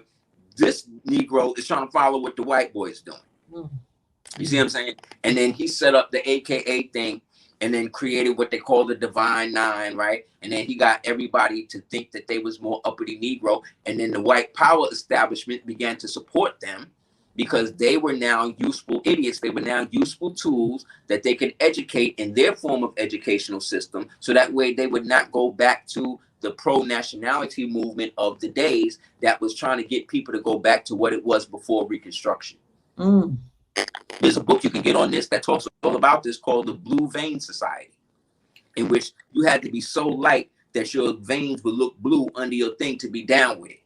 That's why we're the whole brown, you can't be darker than a brown paper bag, all of these tests and shit, all of the bleaching cream and all of that Madam C.J. Walker and them was selling to all of the people. That's where all of that came from. That's why they wanted to focus more on the Harlem Renaissance than all of the Black Wall Streets that was around. Because what they wanted to do was get the black bourgeoisie, the boule, to go and follow the artists as leaders instead of the actual accredited leaders that had their own oil fields. I did a video and showed how out there in Tulsa we had oil fields where they was pulling out 3,000 barrels of oil a day. Where one of the reasons why they stopped us, why they tried to lampoon us for eating watermelon, was because the Moors had the biggest watermelon trade in the world. We were shipping watermelon all over the world. So they had to get us to stop liking watermelon. They had to get us to stop picking cotton. Whenever you see pictures of people picking cotton, you automatically assume that they picking the cotton for white people, but you don't see no white people around them. That was their own fields. They was picking their own cotton. If I own my own cotton field, I'll be picking it myself. You know what I'm saying? Especially today, I ain't going to trust no Mexican to go do that. I'm going to do it my damn self, because it's my cotton pick field. A black man created the cotton gin. Remember that? So how is the white man the one owning the cotton reel? How is it that on the Confederate money of the back in the day, it was not but black people on the money? But the Confederacy was bad, because these Negroes don't know nothing. What they did, they watched Glory, right? They watched Glory and think that that's how it went. That's all they do. That's why they stopped reading. That's why they got rid of social studies. That's why they got all of the teachers after the 60s that got broke down from the Panthers, who were basically ex-communists and Marxists, to then go into the schools and then keep pumping this whole back to Africa theory, Pan-African theory. Mm. If you're going to read a book about Africa, get the book Neo-Colonialism by Nkrumah. Get that book if you want to really read something about the new imperialism by Kwame Nkrumah. You know what I'm saying? And if you really want to do that, but nobody want to read that. They don't want to read books like that. You know what I'm saying? They don't even talk about him. They don't even talk about the writings of Patrice Lumumba and all of that. Patrice Lumumba said that the original man in America has his own nationality, independent of Africa. Nobody talk about that though. See what I'm saying? They always want us to be up under somebody else. But most Africans don't hear about the slave thing till they get here. That's what they tell me. I'm Africa, and we have African friends. We never enslaved our own people. We never even heard this story until we came to America. You people are not us. They will tell you that. Exactly. And I've had Africans from many different African nations tell me the same thing. Then I say, well, what about what's going on in Ghana with the point of no return and all that? Oh, that's just a hustle. They just getting money. Let me tell you, my son went there during that whole Black folks come back home. Yep. And we'll give you land. And what it was a hustle. He was right there when the year of return. Yeah. He called me and said, Mom, this is a lie. It's a hustle. I'm the only Black American here. Yeah. We're actually putting out a call to their own people that are abroad. They're going to give them land. They're giving us crap. Yep. They just take the money from us. They just murdered 6 different sisters in Gambia the other day. Gambia, Tanzania, all of that. There's travel warnings for all of them. They killing original people going out there right now. That's a fact. Go on YouTube and see that. I was in Ghana when they killed 2 Black women. Now, they didn't report it. I was there on the. You know what I'm saying? You see what I'm saying, right? Like, nah, it ain't all it's cracked up to be. You better with the devil you know than the one you don't. And there's a reason why. How come they don't never create no DNA test to find the Africans to find out who they descended from over here? Why are we always trying to take tests to find out how we descended from them? How it don't go both ways? How come there ain't no DNA test to find what American so-called Indian tribe the Africans come from? Because it never happened. Because it's not real. It's fake. It's a scam. Everybody know how the Nigerians be scamming. Everybody know how the Africans be scamming. And I'm not trying to diss no Africans that's listening. Don't take it personal. I'm saying y'all know how y'all people get down. So I'm not saying nothing empty. And we all should be under our own vine and fig tree. We all supposed to follow, honor our mother and father. I was watching Women of Brewster Place the other day, and Cicely Tyson was talking to Robin Gibbons, and Robin Gibbons talking about how she come from Africa and all this other shit, and Cicely Tyson shut her down. Her character shut her down. She said, you know how disrespectful it was for you to pick a so-called African name when your great-grandmother was a prince of the Algonquin nation? Ooh. I damn near cried. I was like, wow. And I remember watching the Women of Brewster Place with my mother back in the 80s. So I'm like, damn, this thing went right over my head back then. See what I'm saying? I remember, like I said, I tell a story all the time. I remember when I went through my pro-Black phase and all of that, I went, and my grandmother, blessed her dead, she was going out with an attaché to the ambassador of Gambia. And I came in with the red, black, and green medallions and all of that, and was talking all of this African shit. He stopped me. He was like, Charlie, you are not African. He said, you are not from Africa. I'm African. I'm from Gambia. You're from here. Find out who your people are here. So then I'm arguing with this man. Oh, you just don't want me to know my history, all of that. He said, you don't know your history. I'm telling you. And this man has been all over the world. He done met the Pope, all of this. I'm 13 arguing with him about how I'm from Africa and all this shit. Then fast forward now, I'm 17, 18, then got more science, got my first fez, feel real good, go to my grandmother's house. As soon as I open the door, she looked at me, she like, oh, you are more now? My jaw dropped. Like, you know what this is? She's like, yeah, I know about all the eels and the bays and all of that. She said, yeah, I know a lot of them. Me and your uncle, we grew up with a lot of them. Some of them was down south with us in Louisiana. We met some of them was up in New York. I said, so what you raised me Christian for? What are we doing? Like, what did you do? She's like, oh, well, we couldn't get into that nationality stuff because, they really wasn't feeling that. And, we had to do what we needed to do, like basically all of that. But then years later, I found out, okay, she was an Easter Star and you know what I mean? and all of that. So this is what I'm saying. Everybody got a fez in the closet. Everybody got a dark-skinned grandmother that's white. Everybody, it went one way. The dominant gene can't come from the recessive. That's just basic genetics. If you're born a man, you're gonna die a man. If you're born a woman, you're gonna die a woman. No matter what you call yourself in between. If you die, you didn't turn yourself into a woman as a man. You die. They're gonna find your bones. What they're gonna say? Oh no, this is a man. They're not gonna find a dress. They're not gonna find none of that.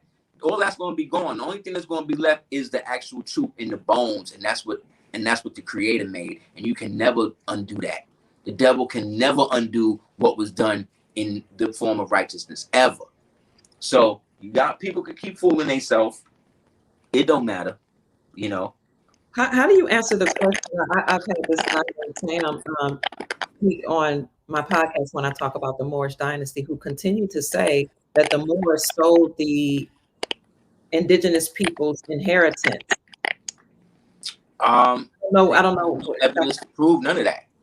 Because a couple of years ago, they were saying that the Moors wasn't in America. Now, we done debunked that. Myself and other Moors, way older than me, done debunked that to the point now, where now it's turned into, oh, well, now y'all stole the inheritance. But I thought you said we wasn't here. So which one is it? See what I'm saying? You wouldn't even know what the inheritance is if it wasn't for us. You wouldn't know what Egyptology is if it wasn't for us. You don't hear no Indian people talk about international trade, calling themselves kings and queens. I thought y'all was just chiefs, right? Y'all was just walking around with feathers and stuff, living in teepees and shit like that, right?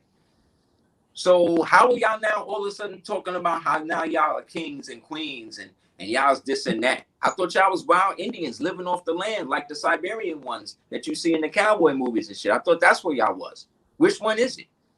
Because there's no evidence that y'all built them mounds. The only people that built the mounds in the cities and the pyramids and all of that was the Moors, was the ancient Mauritanians, like it says in the congressional records, like it says in the Library of Congress records, like it says in the Annals of History at the Library of Congress. This whole documentation's on this. The Smithsonian know all of this.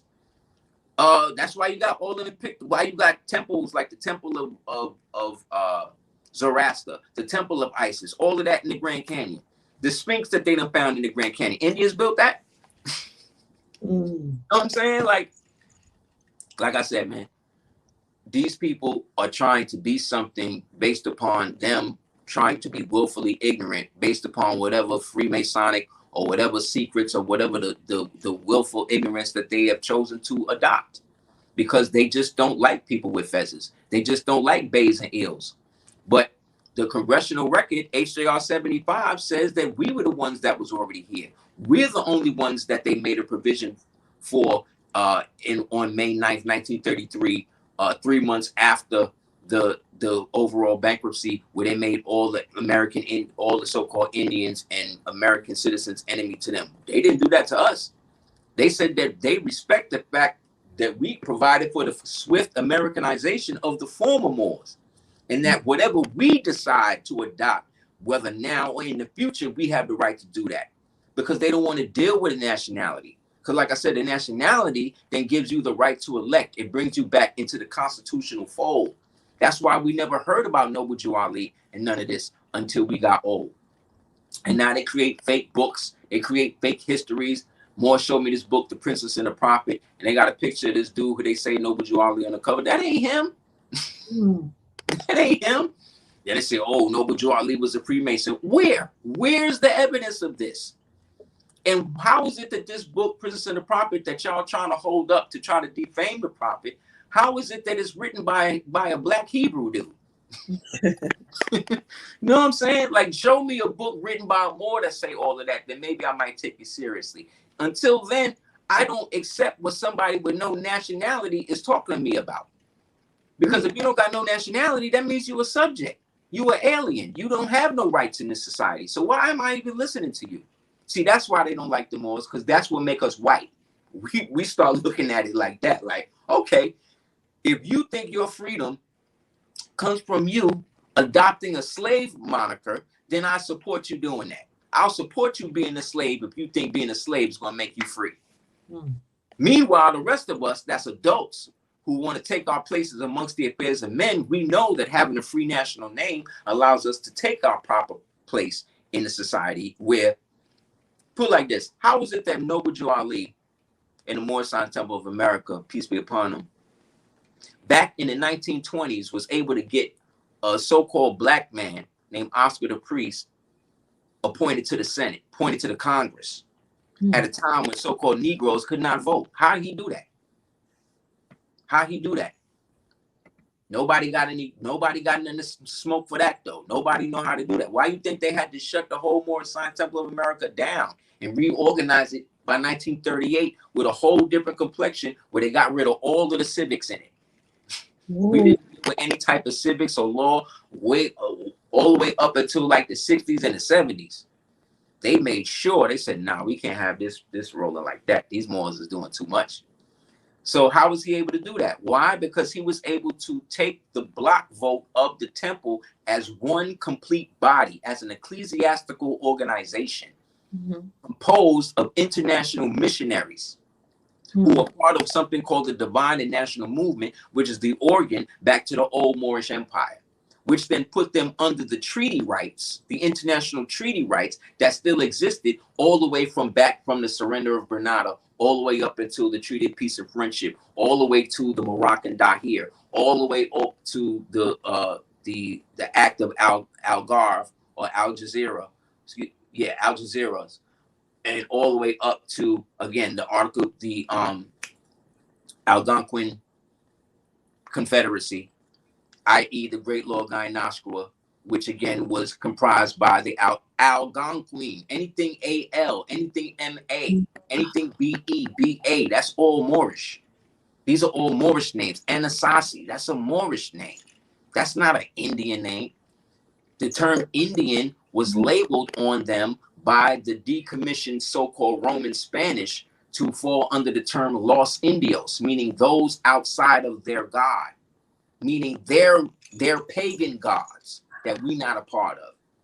Also, Indus represents the Indus Valley, Indus, Harappa, Mohenjo-daro. So why ain't y'all Buddhists? Y'all Indian, how come y'all ain't Buddhists? Because that's what the Indus people was at the time. How come y'all ain't that? Because they want to be what they see on TV. They want to be one of these Indians with the teepees and all that stuff. When we was the Indians living in the castles, we was the Moors living, you understand?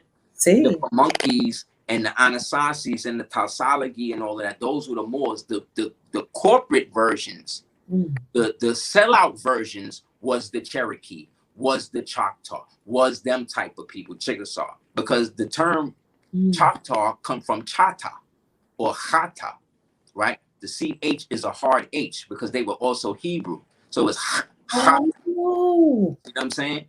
Just like the Chartalagi, that's one way of saying it, or the Talsalagi. See what I'm saying? That's a T sound. So again, that's bringing you back to the ancient Phoenician aspect by which we all descend to. So you got the ancient Phoenicians, you got the ancient the ancient Canaanites, the ancient Fomorians, the ancient Phoenicians, the ancient Carthaginians. See what I'm saying? Then the ancient Mauritanians, then you got the Moors. Then from the Moors, you get all the subdivisions. And then finally, we move into the modern era of the American Indian. So they just set tripping. They just choosing one ancestor over the next and acting like that's a good thing. But that's all. It's all a part of the same problems. Like I was saying with the deference thing. Is them trying to create fake laws and fake understandings and act like that's really true. And then trying to find and then cherry picking what information they're going to use to then try to disprove things that I've been saying for over 20 years. Half these dudes only found out about them even having any type of connection to this stuff in the past 10 years. I've been talking this since 1995, man. You know what I'm saying? Before the internet, in the real world, going to different places in the world under Moorish identity, Moorish culture, understanding this. And everybody, like I said, everybody else, when the rest of your people gonna wake up to them being Moors, they start showing me Moors in their family. They start taking me to places, showing me, oh, the Moors built this. The Moors built this temple. I'm in Japan, they showing me this. Wow. So you think I'm going to just listen to one of these Negroes that's out here trying to, in their basement, talking about, oh, well, the Moors, they always telling me what the Moors aren't. Always telling me what the Moors didn't do. And the reason why I know it's false is because when I started this journey of researching ancient Moorish culture, Mauritanian culture, and all of that, I started from the hypothesis or from the perspective that we in America aren't Moors. So instead of trying to prove, okay, starting from the perspective of, oh, we Moors. No, I did it from the opposite. Let me find all of the proof that says that we're not this. And all I could find was the opposite. Wow. So that's why you can't tell me nothing. That's why I don't debate these not idiots. That's why I don't debate these people or try to call them out or whatever. Let them think what they want. I'm 51 years old, man. I don't got time to try to get a grown man to see a foregone conclusion. It's irrelevant. I said, let me ask you this, because you brought up nationality many times. Do we have to sign paperwork to declare our nationality, especially now that we've had the deference and the republic is being restored? What are your thoughts on as an individual? There's a way to do all of that, you know what I mean? But it's not half of the stuff that you hear on the internet about. It's a lot simpler and a lot more direct. If anybody wants to holler at me about that specifically, or you know what I mean, I usually talk to people like that privately, so that way because it works, I want to keep it as pristine as possible, as opposed to being one of these sites that where you just download paperwork and then you mail it to this person and then you wait for this to come back. And a lot of that is false. A lot of that is not even real. It's more real when you actively pursue it and do it in a proper manner that it's already laid out for you to do so. So between that and like I said, with the other aspect that they use to try to get away from this is the whole DEI and the ESG stuff, the diversity, equity, inclusion. That's all based upon the critical race theory. That's all used to kind of deter everybody from nationality. That's another scam. The economic social governance, that's the way that they try to employ it through corporations and stuff, to then create a quota system that's not based on merit, that's all based on color. We need one black, we need one gay, we need one woman, we need one Chinese, we need one this. We don't care if they know what they're doing. We just need them in there so that way we can get this ESG funding from the government, which is another form of denationalization, another form of destroying the meritocracy of our people to make us dependent upon the government. And it's another way to denationalize people and to create a way now, so that way now when people want to hire a melanated person or whatever, they feel like he's a diversity hire, so they don't want to do it because they know he's not qualified. He's only qualified based on that. That's why they got rid of affirmative action and got rid of the whole Roe versus Wade stuff and all that. So things are moving towards the time where people have to identify with themselves individually instead of socially, because that's what the republic is based on.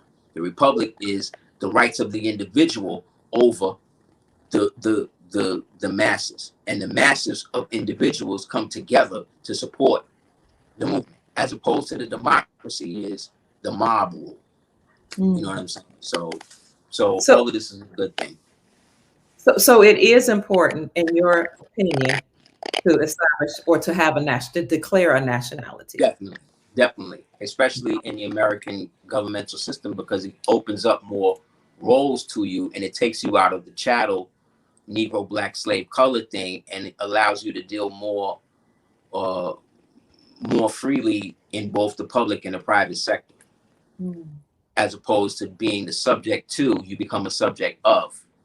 See, we Moors are subjects of things, not subject to things.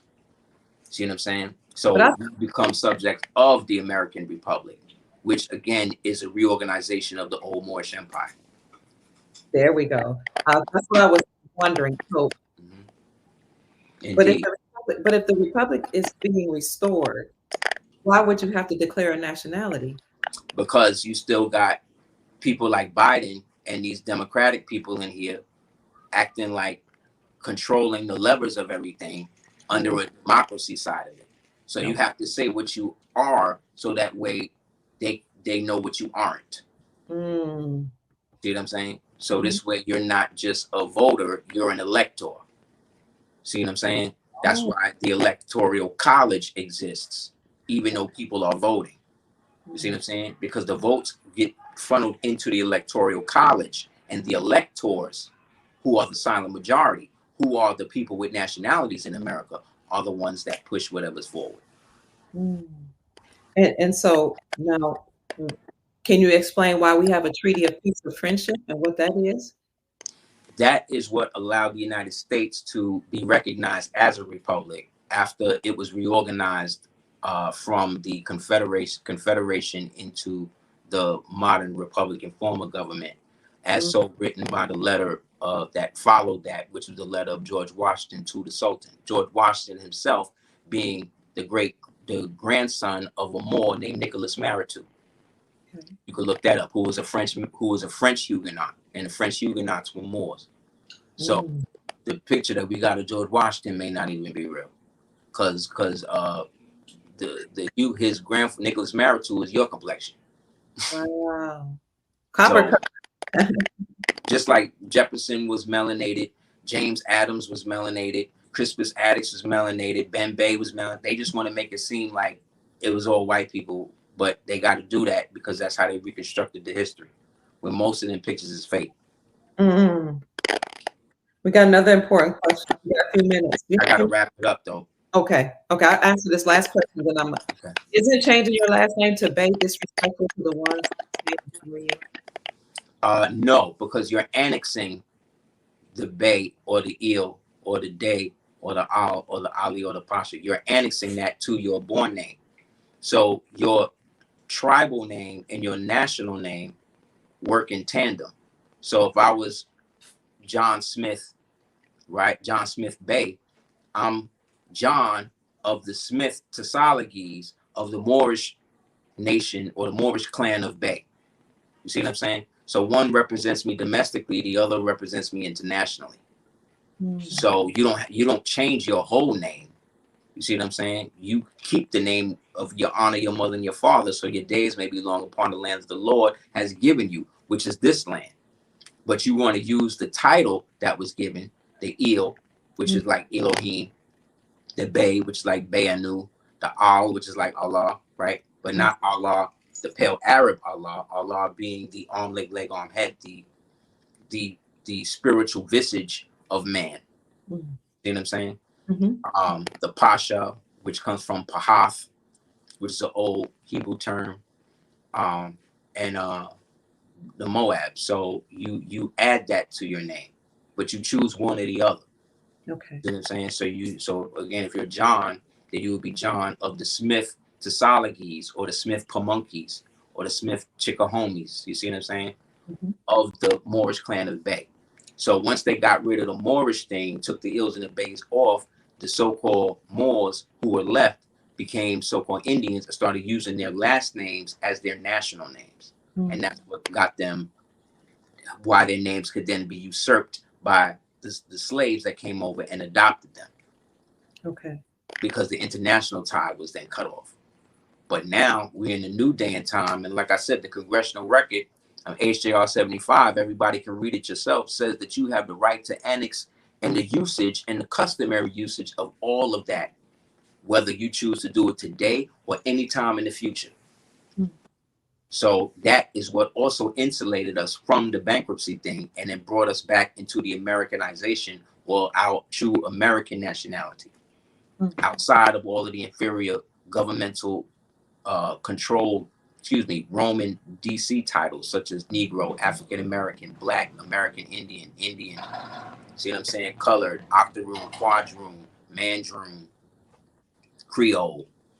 So is this the return of the Moorish dynasty? Yeah, we're just waking up to what we've already been. Okay. And now things are opening up for us to be able to activate it. But it's not so much, I think, where we need to constantly throw it in somebody's face. It's just that if somebody want to constantly tell me what I'm not, I'm going to stand on what I am. And the more they tell me I'm not this, but then the people telling me this have no nationality, They are still talking all against this United States, but then they still listed as U.S. citizens. Meanwhile, my passport, even though it may look like a regular dude's, it's national because my free national name is on it. My headdress is on it, right? My associated documentation that I went to get it with have been verified and all of that. So when they run it on the card or the passport, they see that. And according to the law, if I was a U.S. citizen and not an American national, I wouldn't be able to have a title of nobility on my official document. I wouldn't be able to have no headdress on that. You got to have the right documentation to be able to do that. And once you provide that documentation, it shows and proves that you're a national. And as a national, an American national, you have rights, unalienable rights, as opposed to the privileges that citizens have. Thank you. Thank you so much. You've given us a wealth of knowledge. We've been on 2 hours. I know you got to get back to your family and some other business. Thank you so much. I'm going to put up all your links right now, and I'll also in the chat, and I'll also put them in the description section for you all. Family, if you have learned anything, we appreciate this gentleman. Send a cash app here. Thank you so much. I really appreciate it. $. Yes, sir. If you have any other questions, you can definitely hit me up at any of the links that they've given you, that the sister's given you, and I really appreciate you having me on the platform, sis. It's been very much appreciated. God bless you. You all can find him. You can go ahead if you need to leave here. I'll close it up. Thank you. Welcome. You've been a blessing to us. You can find Aseer Duke of Tears on YouTube. And I'll provide all the links for you. Please send him a cash app and a blessing. Islam to all the Moors. I hope you all really appreciate this. Islam to the whole family, the whole soul family, whatever your nationality is. We appreciate you. We love you so much. Now it's gone. You see how the noise is gone? Interesting. It was only on while we were chatting. If you enjoyed the show, then please let me know. If you didn't and you disagree with things, I'm okay with that too. I appreciate everything, that you all have to say, as long as it's respectful and within reason. Please give the brother a donation because he really educated us today. He gave us a lot of knowledge, a lot of information that many of us were not taught in school. So you can give him a donation at PayPal if you desire to. I'm going to put that in the comment section here. That was the Aseer Duke of Tears, he has a PhD in jurisprudence. You can send him a donation to PayPal here. Let me see. Or to what else? Cash App. But before I get you this Cash App, he has products, he and his wife, organic products, and I will have his wife on and talk to us about all natural organic skincare products and hair care products. And you can order from them at Cordoba. I think I already gave you his PayPal. Is it Cordoba Organics? Hold on. Yes, Cordoba Organics.com. I'll put it here in the chat for you. I have some of her skincare products and I love them. I love them. They moisturize your skin. It's good for your hair. She has long locks, nourishing, healthy ingredients in them. So if you want to support he and his wife, you can go to Cordoba Organics and order from them. Let's see, if you want to get in contact with Aseer, because some of you were asking him questions. He didn't have time to answer all the questions because he did a phenomenal job of educating us for 2 hours straight. I'm so fortunate and blessed to know him. Yes, because he's indeed a master teacher. You can go to, somebody said they love her skincare products.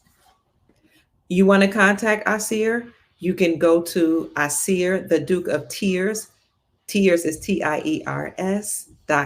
Aseer, the Duke of Tears.com. And that's right here on the screen. If you want to email him, and I've been getting emails from him and his channel for many years, you can go to dukeoftears@gmail.com right here. Ask him questions about anything privately that you could not ask in the chat, or that I wasn't able to answer or address in the chat. Let's see. You can also download this app. He has an app that you can download, he was telling me about. Oh, wait a minute. Let me see. Adopt app, Google Play app. But I don't know what is to purchase. I have to ask him, what do we download this app to purchase? I'm not sure. You can purchase his book too. Can somebody put in the chat for me the name of his book? Islam Family.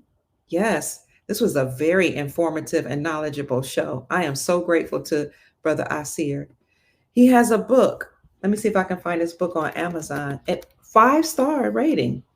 Normally, I like to read books before I bring someone on the show, but it just kind of left my mind that he had this book. I completely forgot. Let's see. Here it is. The Dark Skull. I'll bring that up for you in a minute if you'd like to, or let's see. Present, share screen. Here's his book, The Dark Skull 418. It's written by Aseer, the Duke of Tears, or Aseer Ali Allah. It says the world's most dangerous comic book novel. Show me a hero and I'll write it for you. The Midnight Man, December 21st, 2012. All things came to an end. So do the illusions of the worlds around us. When that happens, something manifests in some people, something called the Dark Skull 418 effect. This is a mysterious force that allows one to see the world of what really is, even though it isn't. A scary thought for some and a deadly threat for others, particularly the powers that be. With the advent of this cultural phenomenon, the idea of total awakening in the American populace is reaching a critical mass.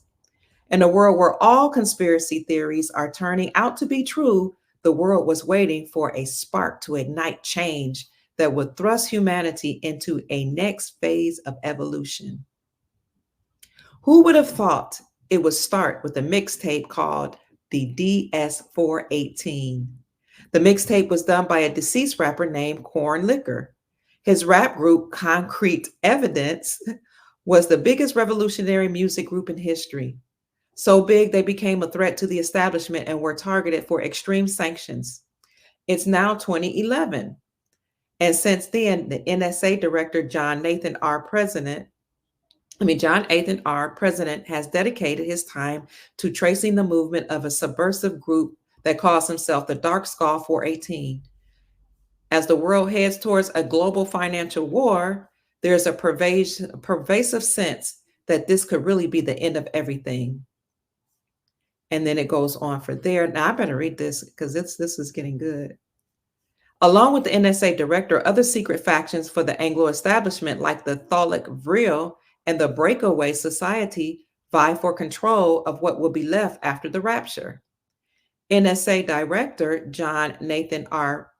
President has dispatched two of his most trusted agents, Special Agent Moldy and Skalder. Their task is to create profiles on the subversive actions of the Dark Skull 418. What they uncover leads to strange findings, obtuse individuals, and an ancient secret. This is what the book is about. The first part of the journey leads them to the enigmatic Midnight Man, an international serial cop killer, the first man ever to be declared and profiled as a supervillain. With the appearance of the Comet of Doom hurtling towards the Earth, the Second American Civil War, racial tensions looming, satanic ritual celebrity murders, suicidal austerity, and the final showdown between China and the United States. The mystery of who and or what the Dark Skull 418 is becomes more and more elusive. The DS418 will take you on a future historic super sci-fi fantasy ride, a place very familiar but totally new, a reality where nothing false can exist, a universe to be where reality is the new black. The Dark Skull 418 the world's most dangerous comic book novel. Aseer wrote this book at July 4th. It was published. No, he wrote the book before that, but it was published July 4th, 2012. If you're interested in the book, wow, it's expensive. Oh, Lord, child. He didn't promote it. I'm promoting it. This out of my pay range. Let's see. So I'll talk to him about that, like how we can make this affordable. But it has 5 stars, 15 ratings, all 5 stars. Wow. Maybe there's another place you can find it where it's not as expensive, because somebody told me they have the book and that it was phenomenal. They read it. So there's got to be another place for us to get it. Candy says, right, Aseer, contact him. He will respond. Thank you. Pebble says she will donate.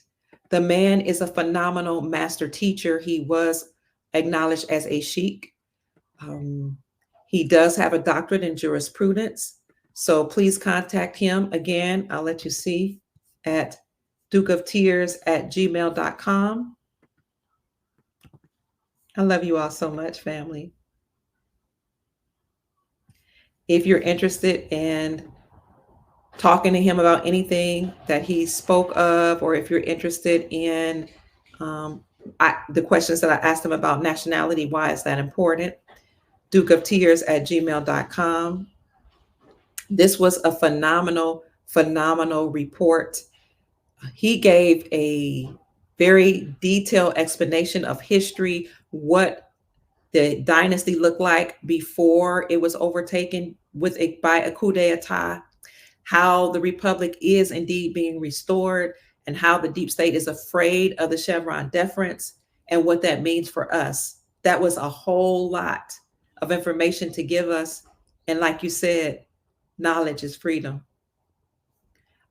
I said I'm going to ask him about the price of the comic book. You never know why. Sometimes you can't set the prices of your books. I know I've set prices of my books, and Amazon changes them based on whether or not they want you to get the information. There are certain things that the people in power don't want you to know, like information about the deep state and different conspiracy theories, whether it's written in comic form or not. So they will make the price so high you can barely afford it, or you cannot afford it at all.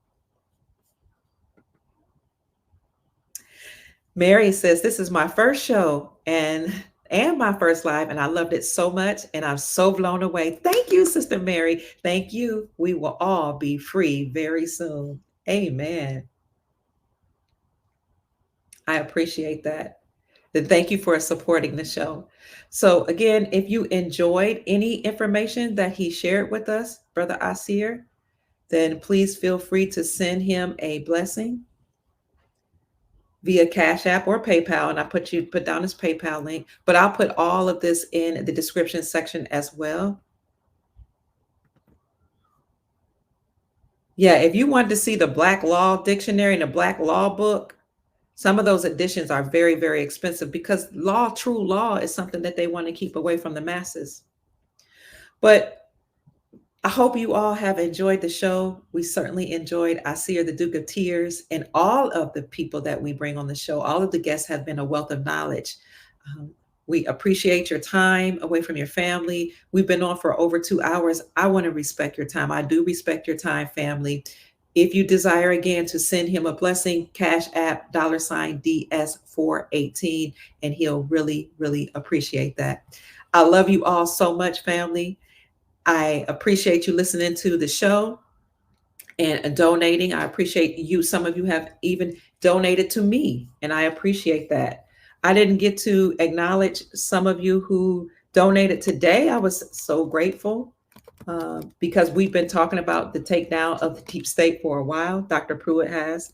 And no, I don't get paid, but you all do bless me. And so I appreciate that.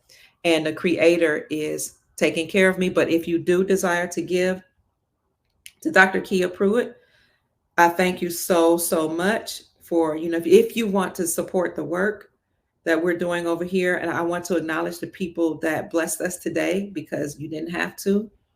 And sometimes during the show, I don't have the opportunity to do it. And then you bless me after the show.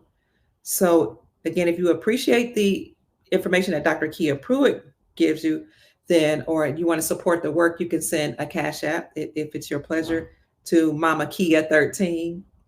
That's what they call me back home, Mama Kia. They call me Mama Kia because I am a mother, and a mother of many, many people. I was a mother of the church that my son started. I was a foster mom of many, many people. I can't even keep count. And I have a lot of mama energy. If I were to call myself a name or give myself an energy with which I identify, it would be mama energy. So I'm looking for the names of the people who supported me and who blessed me earlier today. I want to say thank you. Thank you, Sister Tia. I appreciate your offering. You've been so good to me and so kind. I appreciate you. Darling son, thank you very much for the gift. I am very, very grateful. David Quigley, aka John Fitzgerald Kennedy Jr., thank you so much. You're a great supporter of the show and you bless me often. So thank you. Sister Sabrina, thank you for blessing me and supporting the show and giving me a gift offering, a monetary gift. Lydell, thank you, my darling. I appreciate you so much. Sister Elizabeth, God bless you. Heaven smile on you. And may God's favor shine on you and your family and grant you with prosperity and peace. Sister Elizabeth, Sister Deborah, thank you so much. Sister Sitota, thank you. Brother Al Malik Bey, thank you so much. The Lassiter Bay family, God bless you. Dr. Hart, Pastor Hart, thank you. The Knudsen family, I appreciate you. Ellis, thank you so much. Chris, thank you. Dina, God bless you. Michael, thank you. Dennis, thank you.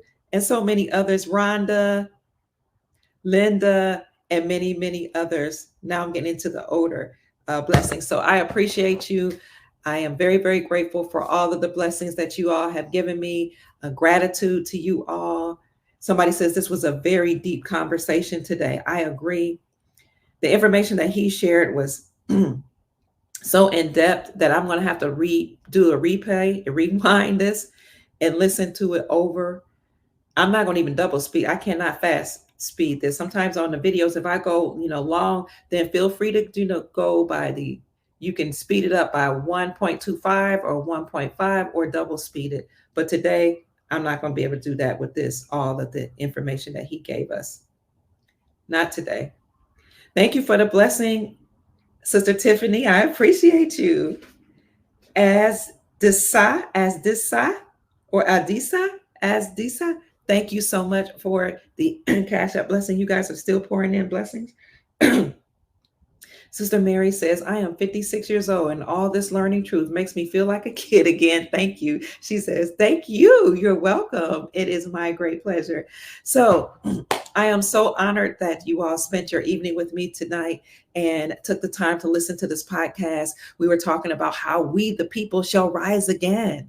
Our sovereignty is being restored by having our republic to be restored. So we needed to know that it is really happening and that the deep state is afraid of the Chevron doctrine and the Supreme Court overturning that doctrine and also granting President Trump immunity. So they're going to try to use many scare tactics. What I would encourage you to do today, the video is up on Rumble and YouTube right now. Download it because we talked about a lot of things that YouTube may not appreciate.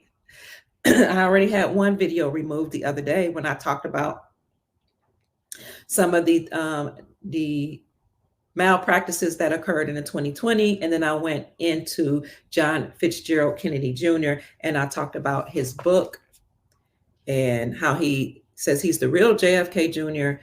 I don't know. When I went into that information, I guess they told me it was at that point around that time that I was giving some information that they didn't approve of. So download the video, save it for yourself, just in case you need to go over this history, and they might take that video down. But it will also be uploaded on Rumble at the Dr. Kia Pruitt Show. So I hope that this has been a very good show for you. Some people are saying they don't know. I'm looking at you, Sister Mary, saying you don't know what to think about Trump. You don't know if you should support him. I'm having a hard time trusting him. I get it, because Republican, Democrat, both parties have been fooling us for many years. The deep state has done a lot of things against we the people. John Fitzgerald Kennedy, the senior, said that there was a plot. There's a plot in this country to enslave every man, woman, and child. Before I leave this high and noble office, I intend to expose this plot. So I can understand why, we don't know who to trust these days. What I will say is that whoever's playing the role of Trump, in my opinion, seems to be against the deep state, mainstream media, and all of these entities that coalesced against us. But we do know they have a deep state version of him, and many, many different versions of him, actually. So they will replace certain people. They will bring people on with masks. They have clones of many people. And I've known this from studying what's going on in Hollywood and talking to some of the actors' children who were sold into sex trafficking. But this book really highlights what goes on at the highest level in the cabal, Stolen Identity by JFK Jr. So I would encourage you to read that book. But as many people are saying that, it's a bunch of actors before us, but the only person we've heard speak against the cabal, the deep state, is the person that is Donald Trump, or Drumpf, as Aseer, the Duke of Tears, called him. So that's it, family. Thank you so much for being a part of this podcast. I love you all so much. People are saying they read Stolen Identity. Yes, and they see Malkai, I want to say your name properly. Says, I read the book Stolen Identity by John F. Kennedy Jr. and I cried. It made me angry. I think everybody should read it. Absolutely. It's an amazing book. You can get it on Amazon for $17.99 right now. He's going to come back on the show possibly at the end of this week. I'll talk to him tomorrow, and we might have other children of actors, politicians, etc., who were sold into sex trafficking, and children that some of the people in Hollywood allegedly do not claim on the show if they decide to come. So stay a part of the family. Like the video, please subscribe to the channel, share the video, and I would greatly appreciate it. Chief Max says, control opposition. You never know what's going on. So I would say operate in your sovereignty, because it doesn't matter what anybody in governments do or anybody in politics does, I should say. You are sovereign. So we have to learn how to operate in our sovereignty and grow our own food, educate our own children, start our own schools. My sister-in-law started a school in her basement. And then when we had the money, she went to the YMCA, the Young Men's Christian Association, and rented out space there.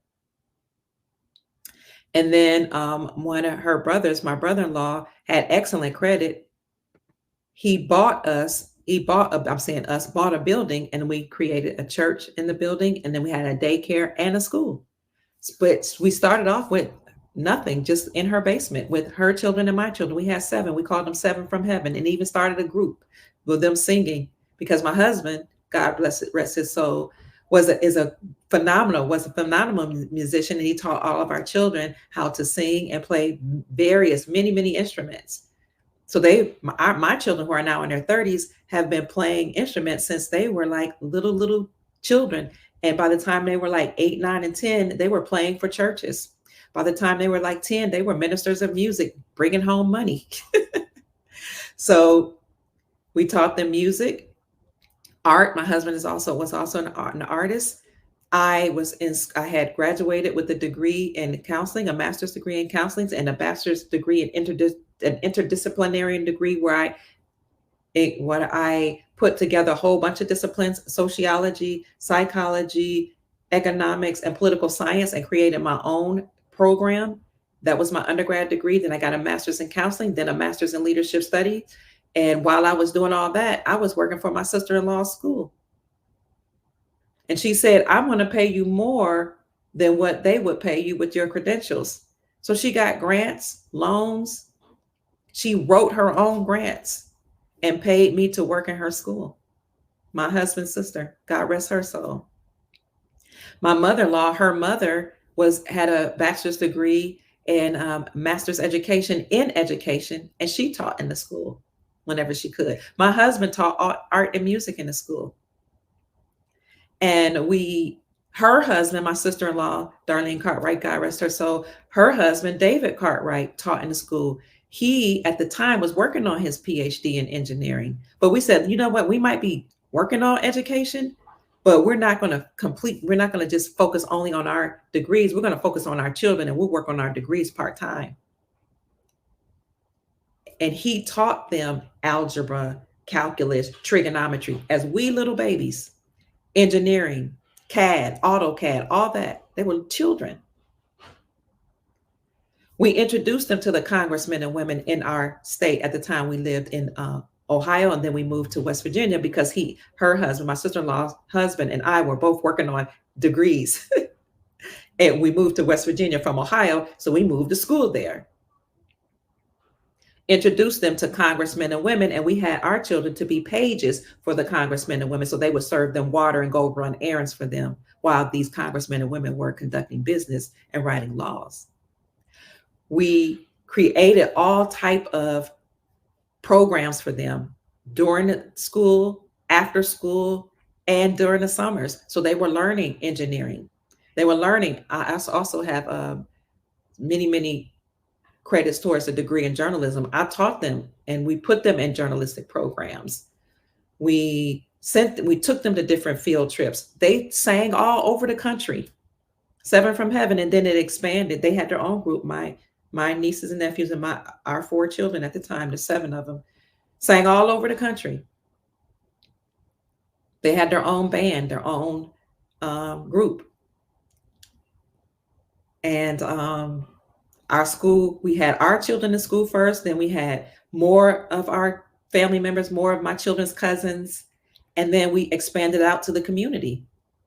And it became a school, like a big school that was doing so well that when our children took the standardized tests that were required at that time, they blew everybody else out of the water. Their scores were so high, they couldn't believe it, the school administrators. That's what happens when you educate your own children. You pour into them what you have. And some of the curriculum that we use was the same curriculum that the schools use, because at the time, back then, you had to use some of their curriculum. We said, okay, no problem. But we taught our children Marva Collins' Creed, and we started that every day with Marva Collins' Creed. Marva Collins started a school in Chicago. But we taught them the Creed. And the Creed was very empowering. I'm seeing if I could find it. Yeah, here it is. They had to say it every morning. I think this is just the first part of it. And I bet you if I brought my children who are in their 30s right now in front of you all, they know the Creed. I'm trying to see if I can find it for you. We taught them the school's curriculum and our curriculum.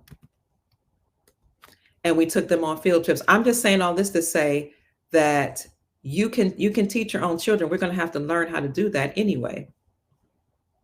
So let me show you the Creed that we taught our children in our school.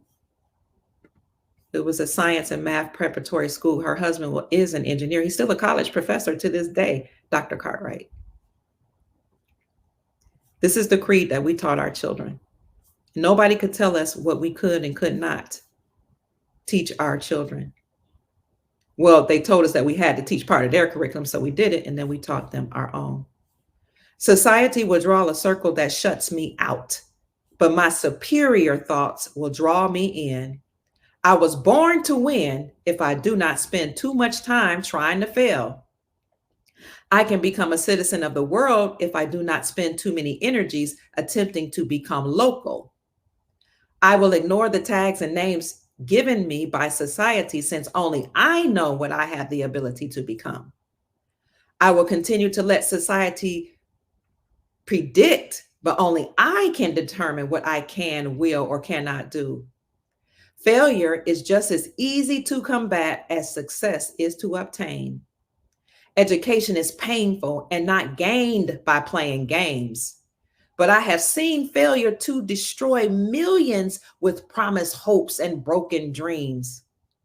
While I have the opportunity, I shall not sit on the sidelines bitter with despair and wish later that I had become a literate lifter of this world instead of a failing leaner. I will use each day to the fullest. I promise that each day shall be gained, not lost, used, not thrown away.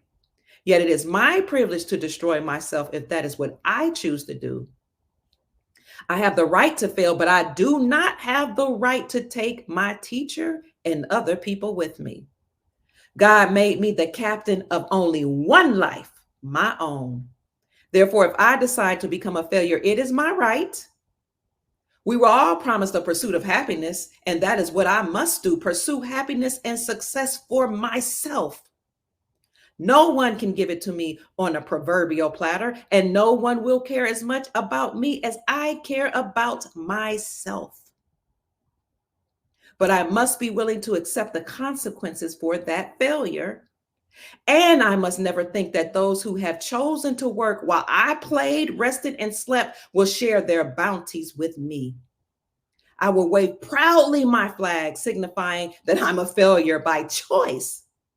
But I will never envy those who have selected to wave their unfurled banners announcing their success.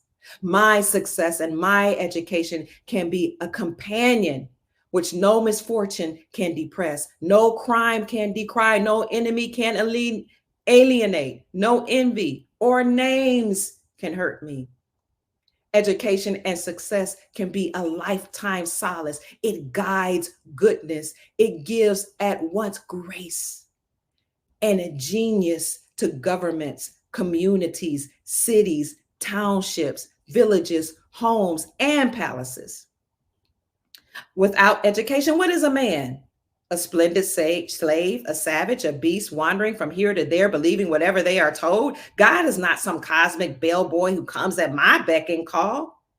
If I want to achieve, the first step must be my own undertaking. Likewise, if I want to fail, that too is my choice. Time and chance comes to us all. Whether I decide to take that time and chance is indeed my own choice. I can either be hesitant or courageous. Life does indeed maroon the hesitant and inspire the brave. I can swiftly stand up and shout, "This is my time and my place." I will accept the challenge, or I will let others make my decisions for me. Creed by Dr. Marva Collins, who created her own school in the city of Chicago. That is the creed that we taught our children. So I said all that to say that you can educate your own children. And then if you don't know how, like Sister Harvetta Lassiter Bay, they've been homeschooling their children for 10 years. If you don't know how or you cannot, why not look at the teachers that decide they don't want to be a part of the school system, or look at somebody else in your community who does have the credentials, or even they may not have the credentials that were ordained or the state says that you have to have, but maybe they just have the wherewithal, the knowledge, the tools, and the willingness to teach the children. Why not hire them? Love Being Nubian says, if your grandparents are they still with you, talk to them and take notes on what they tell you. So everything is crashing down. I would say that it's a good idea to think about how we're going to take care of our own children, our own family members. Hi, Mary. Look up Marva Collins if you haven't heard of her, and how we can take care of each other. Yes. Yes, that is a very powerful, powerful creed that we taught our children. And they had to know it by heart. So when we say, what's the creed? They had to just spit it out, no matter where we were. But every day before school started, we had them to recite Marva Collins's creed. And we taught them at a very high level so that by the time my children were like in fifth grade, sixth grade, they already knew trigonometry, calculus, advanced math, because again, my sister-in-law's husband he's an engineer. He has a doctorate in engineering. He's a professor of a university. So we taught them, and then in the summertime, we had our own programs, and then I sent them to programs. So you can look at universities in your community if you're so inclined and see what type of after-school programs. Many of them don't cost. Many of them are free. What type of after-school program, not after-school, but summer education enrichment programs. Look in the outreach office, educational outreach office of the universities that are near you. So because my brother-in-law worked for the university and I was attending the university, we already knew what those programs were. We created our own, and then later on, sometime I would send my children to some of these other education enrichment programs in the summertime. I kept my children very busy. And again, their father taught them music, so they were playing music and playing musical instruments for churches, for themselves. They had their own band. My husband had a band. And my husband also had his own business where he did stucco. It's a type of, I don't know what you call it, element, or what do you call it? It's a type, something that they put on the buildings. And it kind of reminds me of what you see in, he called it Ephes, I think he called it. I don't know but it reminds me of those buildings in California. But anyway, he had his own business. He did construction, and his specialty though was his special thing that they would put on the outside of buildings that would keep them from being inundated with rain. And so since he had that business, he employed our children from the time they were children all the way up into their early adult years. And then he got very sick. So we did that not only for our children, but also for children in the community. So I'm just saying, family, that we're going to have to find a way to take care of each other. I do see 700 people in the chat. Thank you so much. Please hit the like button and subscribe to the channel. Thank you so much. Are there any other questions? Yes, the mantras help break generational curses. Absolutely. That's so amazing. All of our children need this education. Mary says, my daughter is 39 with CP and they never taught her to read. I have been. She can read Redfish, Bluefish by Dr. Seuss. So what did these teachers do? Absolutely. Stucco concrete, something like that. I think it is like, yes. And what did we do before we had these schools that are funded by the Rothschilds and the elite so-called bloodline families? You just taught your children what you knew, or you created a school in your community, like a one-room schoolhouse. And maybe you put it in a church.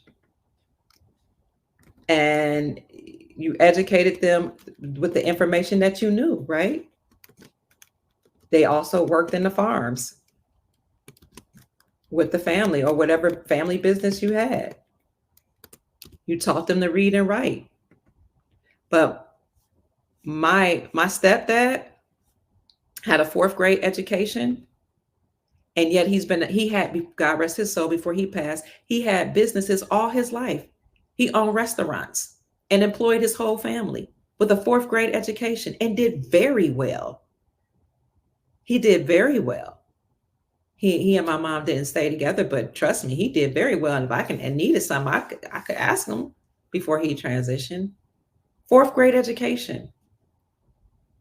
And he employed nephews, cousins, uncles, aunts. He was the one that created the boss sauce that people use for barbecue. And they kept telling them to patent it, and he didn't, and somebody else patented it.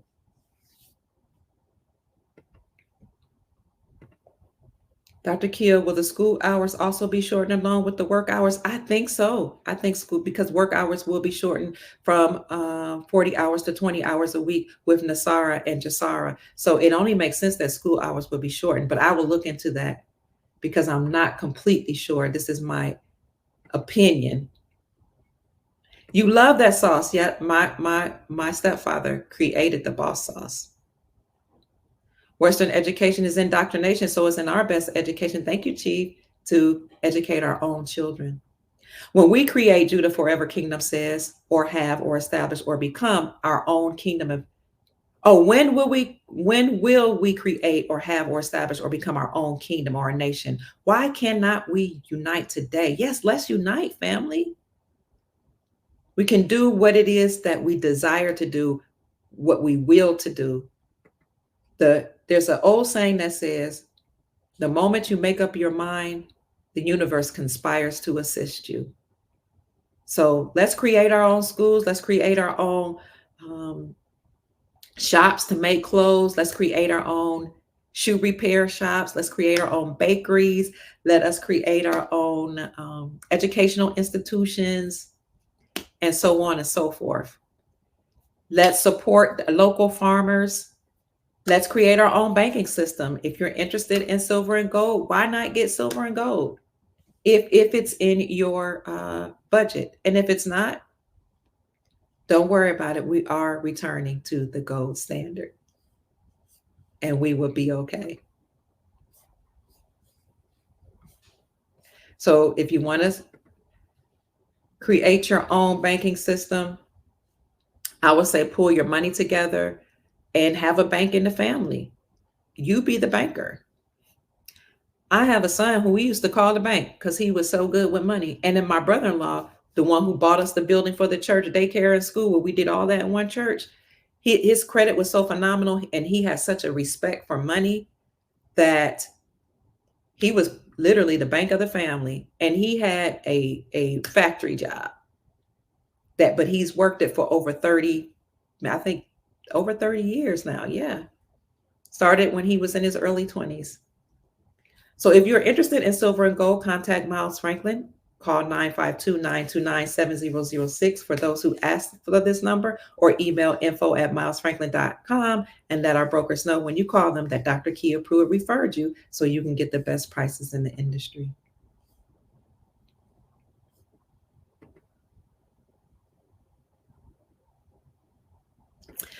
Chief Max says operating in trust.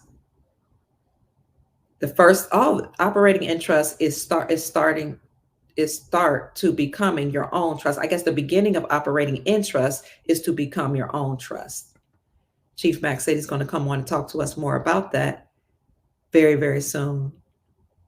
Oh, yes. Sister Rhea says, Dr. Kia, not just silver and gold. How about copper, palladium, and rhodium? I love that. Yes. Yes. Any way you'd like to have your own, start your own bank would be amazing. Thank you, sister. Sister Mary says, my son is also very good at money. Med beds are available according to Pascal Najad. The entire earth is now a republic. Yay! Paris, France is the capital. What? Thank you so much. All statutes are deleted, replaced by military codes. This was a great video, Alhambra said. Thank you so much. I appreciate you. And Alhambra says, thank you, Dr. Kia. You are more than welcome. I appreciate that. So I see you all speaking to each other. Jojo says John Rich, the country singer, started his own bank. Wow. That's awesome. Chief Max says our rulership, government, and inheritance will not be televised. Well, family, I have really enjoyed this. All the animals, Rhonda says, teach their own. Woo! It is discouraged among our species or our people to teach our own. Wow. Thank you, Sister Rhonda. That was deep. Mary says, I love this stuff. Thank you all in the chat. Y'all are so great, Mary says. I love it. Get back street to bartering. We need to get back to bartering. Yes. If we barter with one another, I'll give you some tomatoes if you fix my car, then we will be okay. We won't need people, Walmart, because we'll be helping each other right in our own communities. I appreciate you saying that. Thank you so much. I love you, Return 88. Return 88 says, we love you, Dr. Kia. Thank you so much. I love you as well. Judah Forever Kingdom says that if we're already a nation, why aren't we printing out our own dollar or black dollar? Good question. Sister Mary says, my husband is a plumber and I can cook. There you go. We need plumbers. So we can go to Sister Mary and say, can you please cook for my family, serve? Can you create a restaurant in exchange for me to educate your children? Can your husband come and work on my plumbing? And I'll, in exchange, do your hair or give you some herbs. Why not? The trolls left after Aseer departed, Gary said. Wow, they were the ones causing the static. No wonder. No wonder. That's crazy. Thank you so much for that. I was wondering what was going on. We are the banks, Chief Max says. The wealth is coming from us that the banks enrich themselves with. That's how we do it, bartering with one another. When you barter with one another and you do business with one another and exchange with one another, you won't need the government. What do you need the government for? What do you need these big stores for? What do you need these chain restaurants for? We can feed each other. Why not? Why not get back to that? I miss those days of going down the street to the person who helped raise me in the community to have them to fix our shoes. I miss going to the corner store where his children and I went to school together. I miss going to the doctors and the nurses who were in the community. I miss going to the school where the teachers all grew up together in our community. And if you cut up in school, guess what? Back in those days, we got paddled. We got spanked by teachers in elementary school. And I bet you one thing, kids didn't cut up like they do today. There was no having sex in schools. There were no drugs in schools. None of that when I was in school. Not in elementary school. I don't remember in the middle school. Maybe it happened by the time I was in high school. I don't know. My mother had such a tight rein on me that I wasn't going to do any of that anyway, and never did. So I got married at 18. I didn't want to even explore all this other stuff that was going on in the world. And have my children by my husband because I didn't want to be out here trying to figure out if this man is good, that man is good, and give my body this person, that didn't work out, my body, that person, that, nope. I get married at 18. I'm not telling anybody else to do that. I'm saying what I did. Chief Max says Walmart equals martial law. Wow. Return 88 says, Dr. Kia, you have helped so many. Oh my God, that makes me feel good. Thank you to know that I'm fulfilling my purpose. No more borders. Wealth is for all. Love now replaces fear. Yes, yes. Jojo says, my poor husband has been working like a dog since 15 and he's turning 61 on Thursday. Would love a little more sunshine and relaxed time. We need a break, family. We are tired of all of the stuff we've been through. So let's keep our energies up. We don't need the government. Sister Mary says all energy between us and us alone. We keep it between us. We can do great things. Government can go. And I'll add, they can kick rocks. Wellness by Intention says, and our own civic schools we should have, she said. Wellness says, thank you. I like that. Power to the people, Chief Max says. That's right. David says he's out of here. Good night. Good night, my darling. I'm just reading comments now since the live is over because I'm enjoying you all. So again, if you enjoyed Aseer, the Duke of Tears, send him a blessing. The man was on a roll, wasn't he? He was on fire. He was going into detail, giving us true history about America, what had happened, what's going on now and what will happen in the future to some extent. You can contribute to him, Aseer the Duke of Tears, by sending a cash app to $DS418. He would greatly appreciate it. He is a husband and a father. He is a teacher. And I believe in supporting those who come to the channel and help us and give us instruction and teach us and educate us and prepare us for the future. So that is his cash app. $DS418 if you desire to bless him. I'll put all his links in the chat because some of you have expressed that you desire to contact him and ask him more questions. And somebody from the chat said he does indeed answer you back. That's good to know. If you were here, you saw that, greetings to you too, family, that I asked him a question about nationality. He said he answers those questions in private. So give him a chat, a call, and I will put his information in the description section for you. I've already placed it in the chat. I still see 700 people in the chat. Hit the like button, family. He was on fire. Aseer Duke of Tears was on fire today. Spread the video. Judah says, I am a massage teacher for over 25 years. Oh, you can instruct others. Yes. Does becoming a national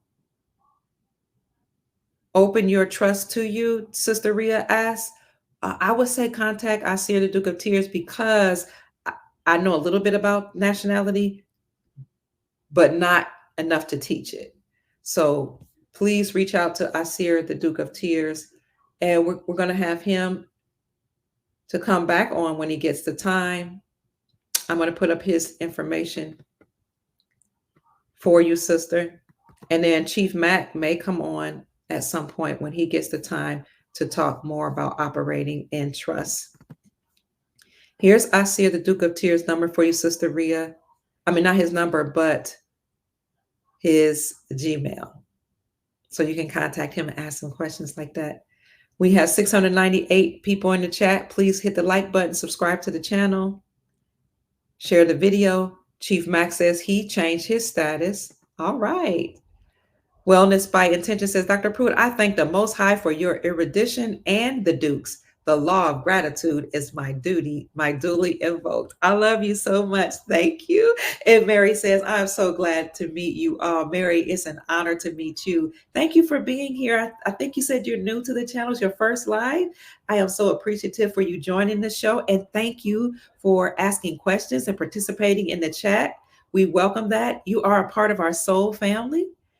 We meet here very often. Now I'm starting to do these every day. These lives every day because I enjoy doing it and it's my calling, and I miss you all when I don't do it.